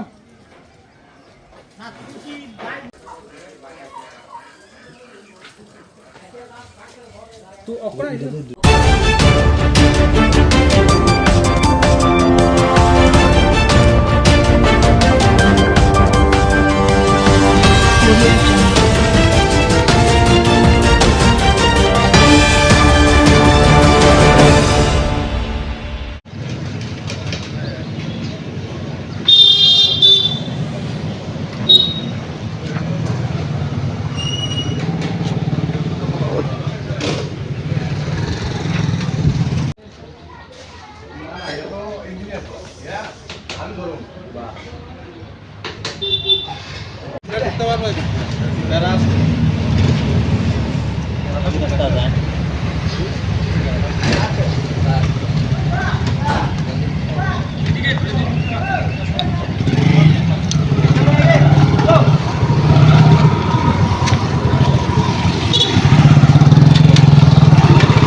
সম্বন্ধে বলতে একটু আগে তো আমাদের ক্লাবের প্রেসিডেন্ট শ্যামল চক্রবর্তী মহাশয় বললেন আপনাদেরকে বিস্তারিত। তো আমাদের এবার 37তম দুর্গা উৎসব জনতা ক্লাব দীর্ঘদিন ধরেই মাছমারার মানুষকে আনন্দ দেওয়ার জন্য এই পূজার আয়োজন করে আসছে। আর আমরা বাজেটটা একটু এবার বড় এবং আমরা সমগ্র এলাকাবাসীর সাহায্য নিয়েই, এটা অ্যাকচুয়ালি জনতা ক্লাবের পূজা বললে ভুল হবে জিনিসটা, এটা মাছমারার পূজা, মাছমারা বাজার এলাকাবাসীর পূজা। সবার সহযোগিতা নিয়ে আমরা এই পূজায় ব্রতী হয়েছি এইবার। আর এবার আমাদের পুজোতে প্রধানত আমাদের উদ্যোগ হিসাবে আমাদের এই বিধানসভার 50 পাবিয়াছড়া বিধানসভার সম্মানীয় বিধায়ক ভগবান দাস, উনিও এইবার উদ্যোগ হিসাবে আমাদের ক্লাবে আসছেন। তো সবার কাছে নিমন্ত্রণ, আপনারাও আসবেন ওই দিন, আপনারাও জিনিসটা কভার করবেন।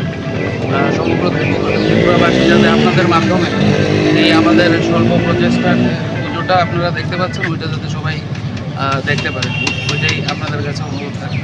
ধন্যবাদ। আমাদের অনুষ্ঠান আজকে মহালয়া উপলক্ষে ছোট বাচ্চাদের কচিকাচাদের নিয়ে বসে আঁকো প্রতিযোগিতা একটা আমরা করেছি।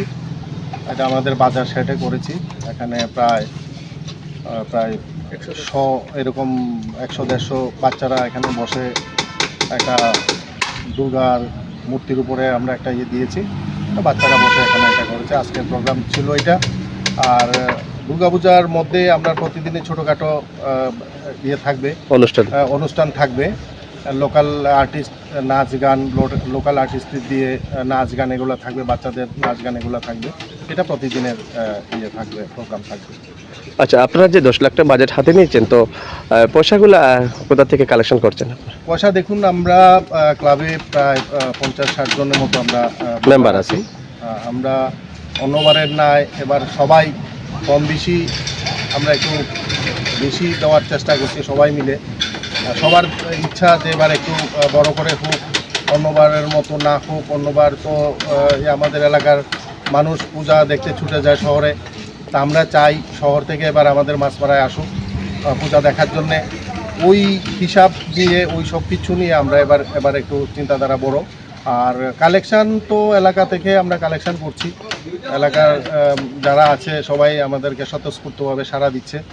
যার কাছেই যাচ্ছি, যেদিকে যাচ্ছি, সবাই মোটামুটি আমাদেরকে ভালোভাবে সাড়া দিচ্ছে। সবাই সহযোগিতা করছে, যার কাছে যেরকম চাই কম বেশি আমাদেরকে সাহায্য করছে। এটাই হলো সবচেয়ে আমাদের বড় পাওনা। আচ্ছা, জনতা ক্লাব বহু পুরনো ক্লাব, এর নামেই সব কিছু সবাই জানে। কবে থেকে প্রচলন শুরু হয়েছে আর কত বছরে পা দিয়েছে? আজকে আমাদের এই পুজো নিয়ার অ্যাবাউট 40-42 বছর এরকম হবে। আচ্ছা, এই পুজো। আপনারা মূর্তি কোথা থেকে আনছেন? মূর্তি আমরা এবার বাইরে বলতে আমাদের পাশেই রাজনগর, ওখান থেকে মূর্তি আনছি। আর লাইটিং তাও বাইরে বলতে ত্রিপুরারই লাইটিং যেগুলো থাকবে, গেটে থাকবে, লাইটিং থাকবে, সব ত্রিপুরার, মাছপাড়ার বাইরে। আচ্ছা। আর ডেকোরেটর ধর্মনগরের, ঢাকি কমলপুর থেকে আসছে, ঢাকি কমলপুরের।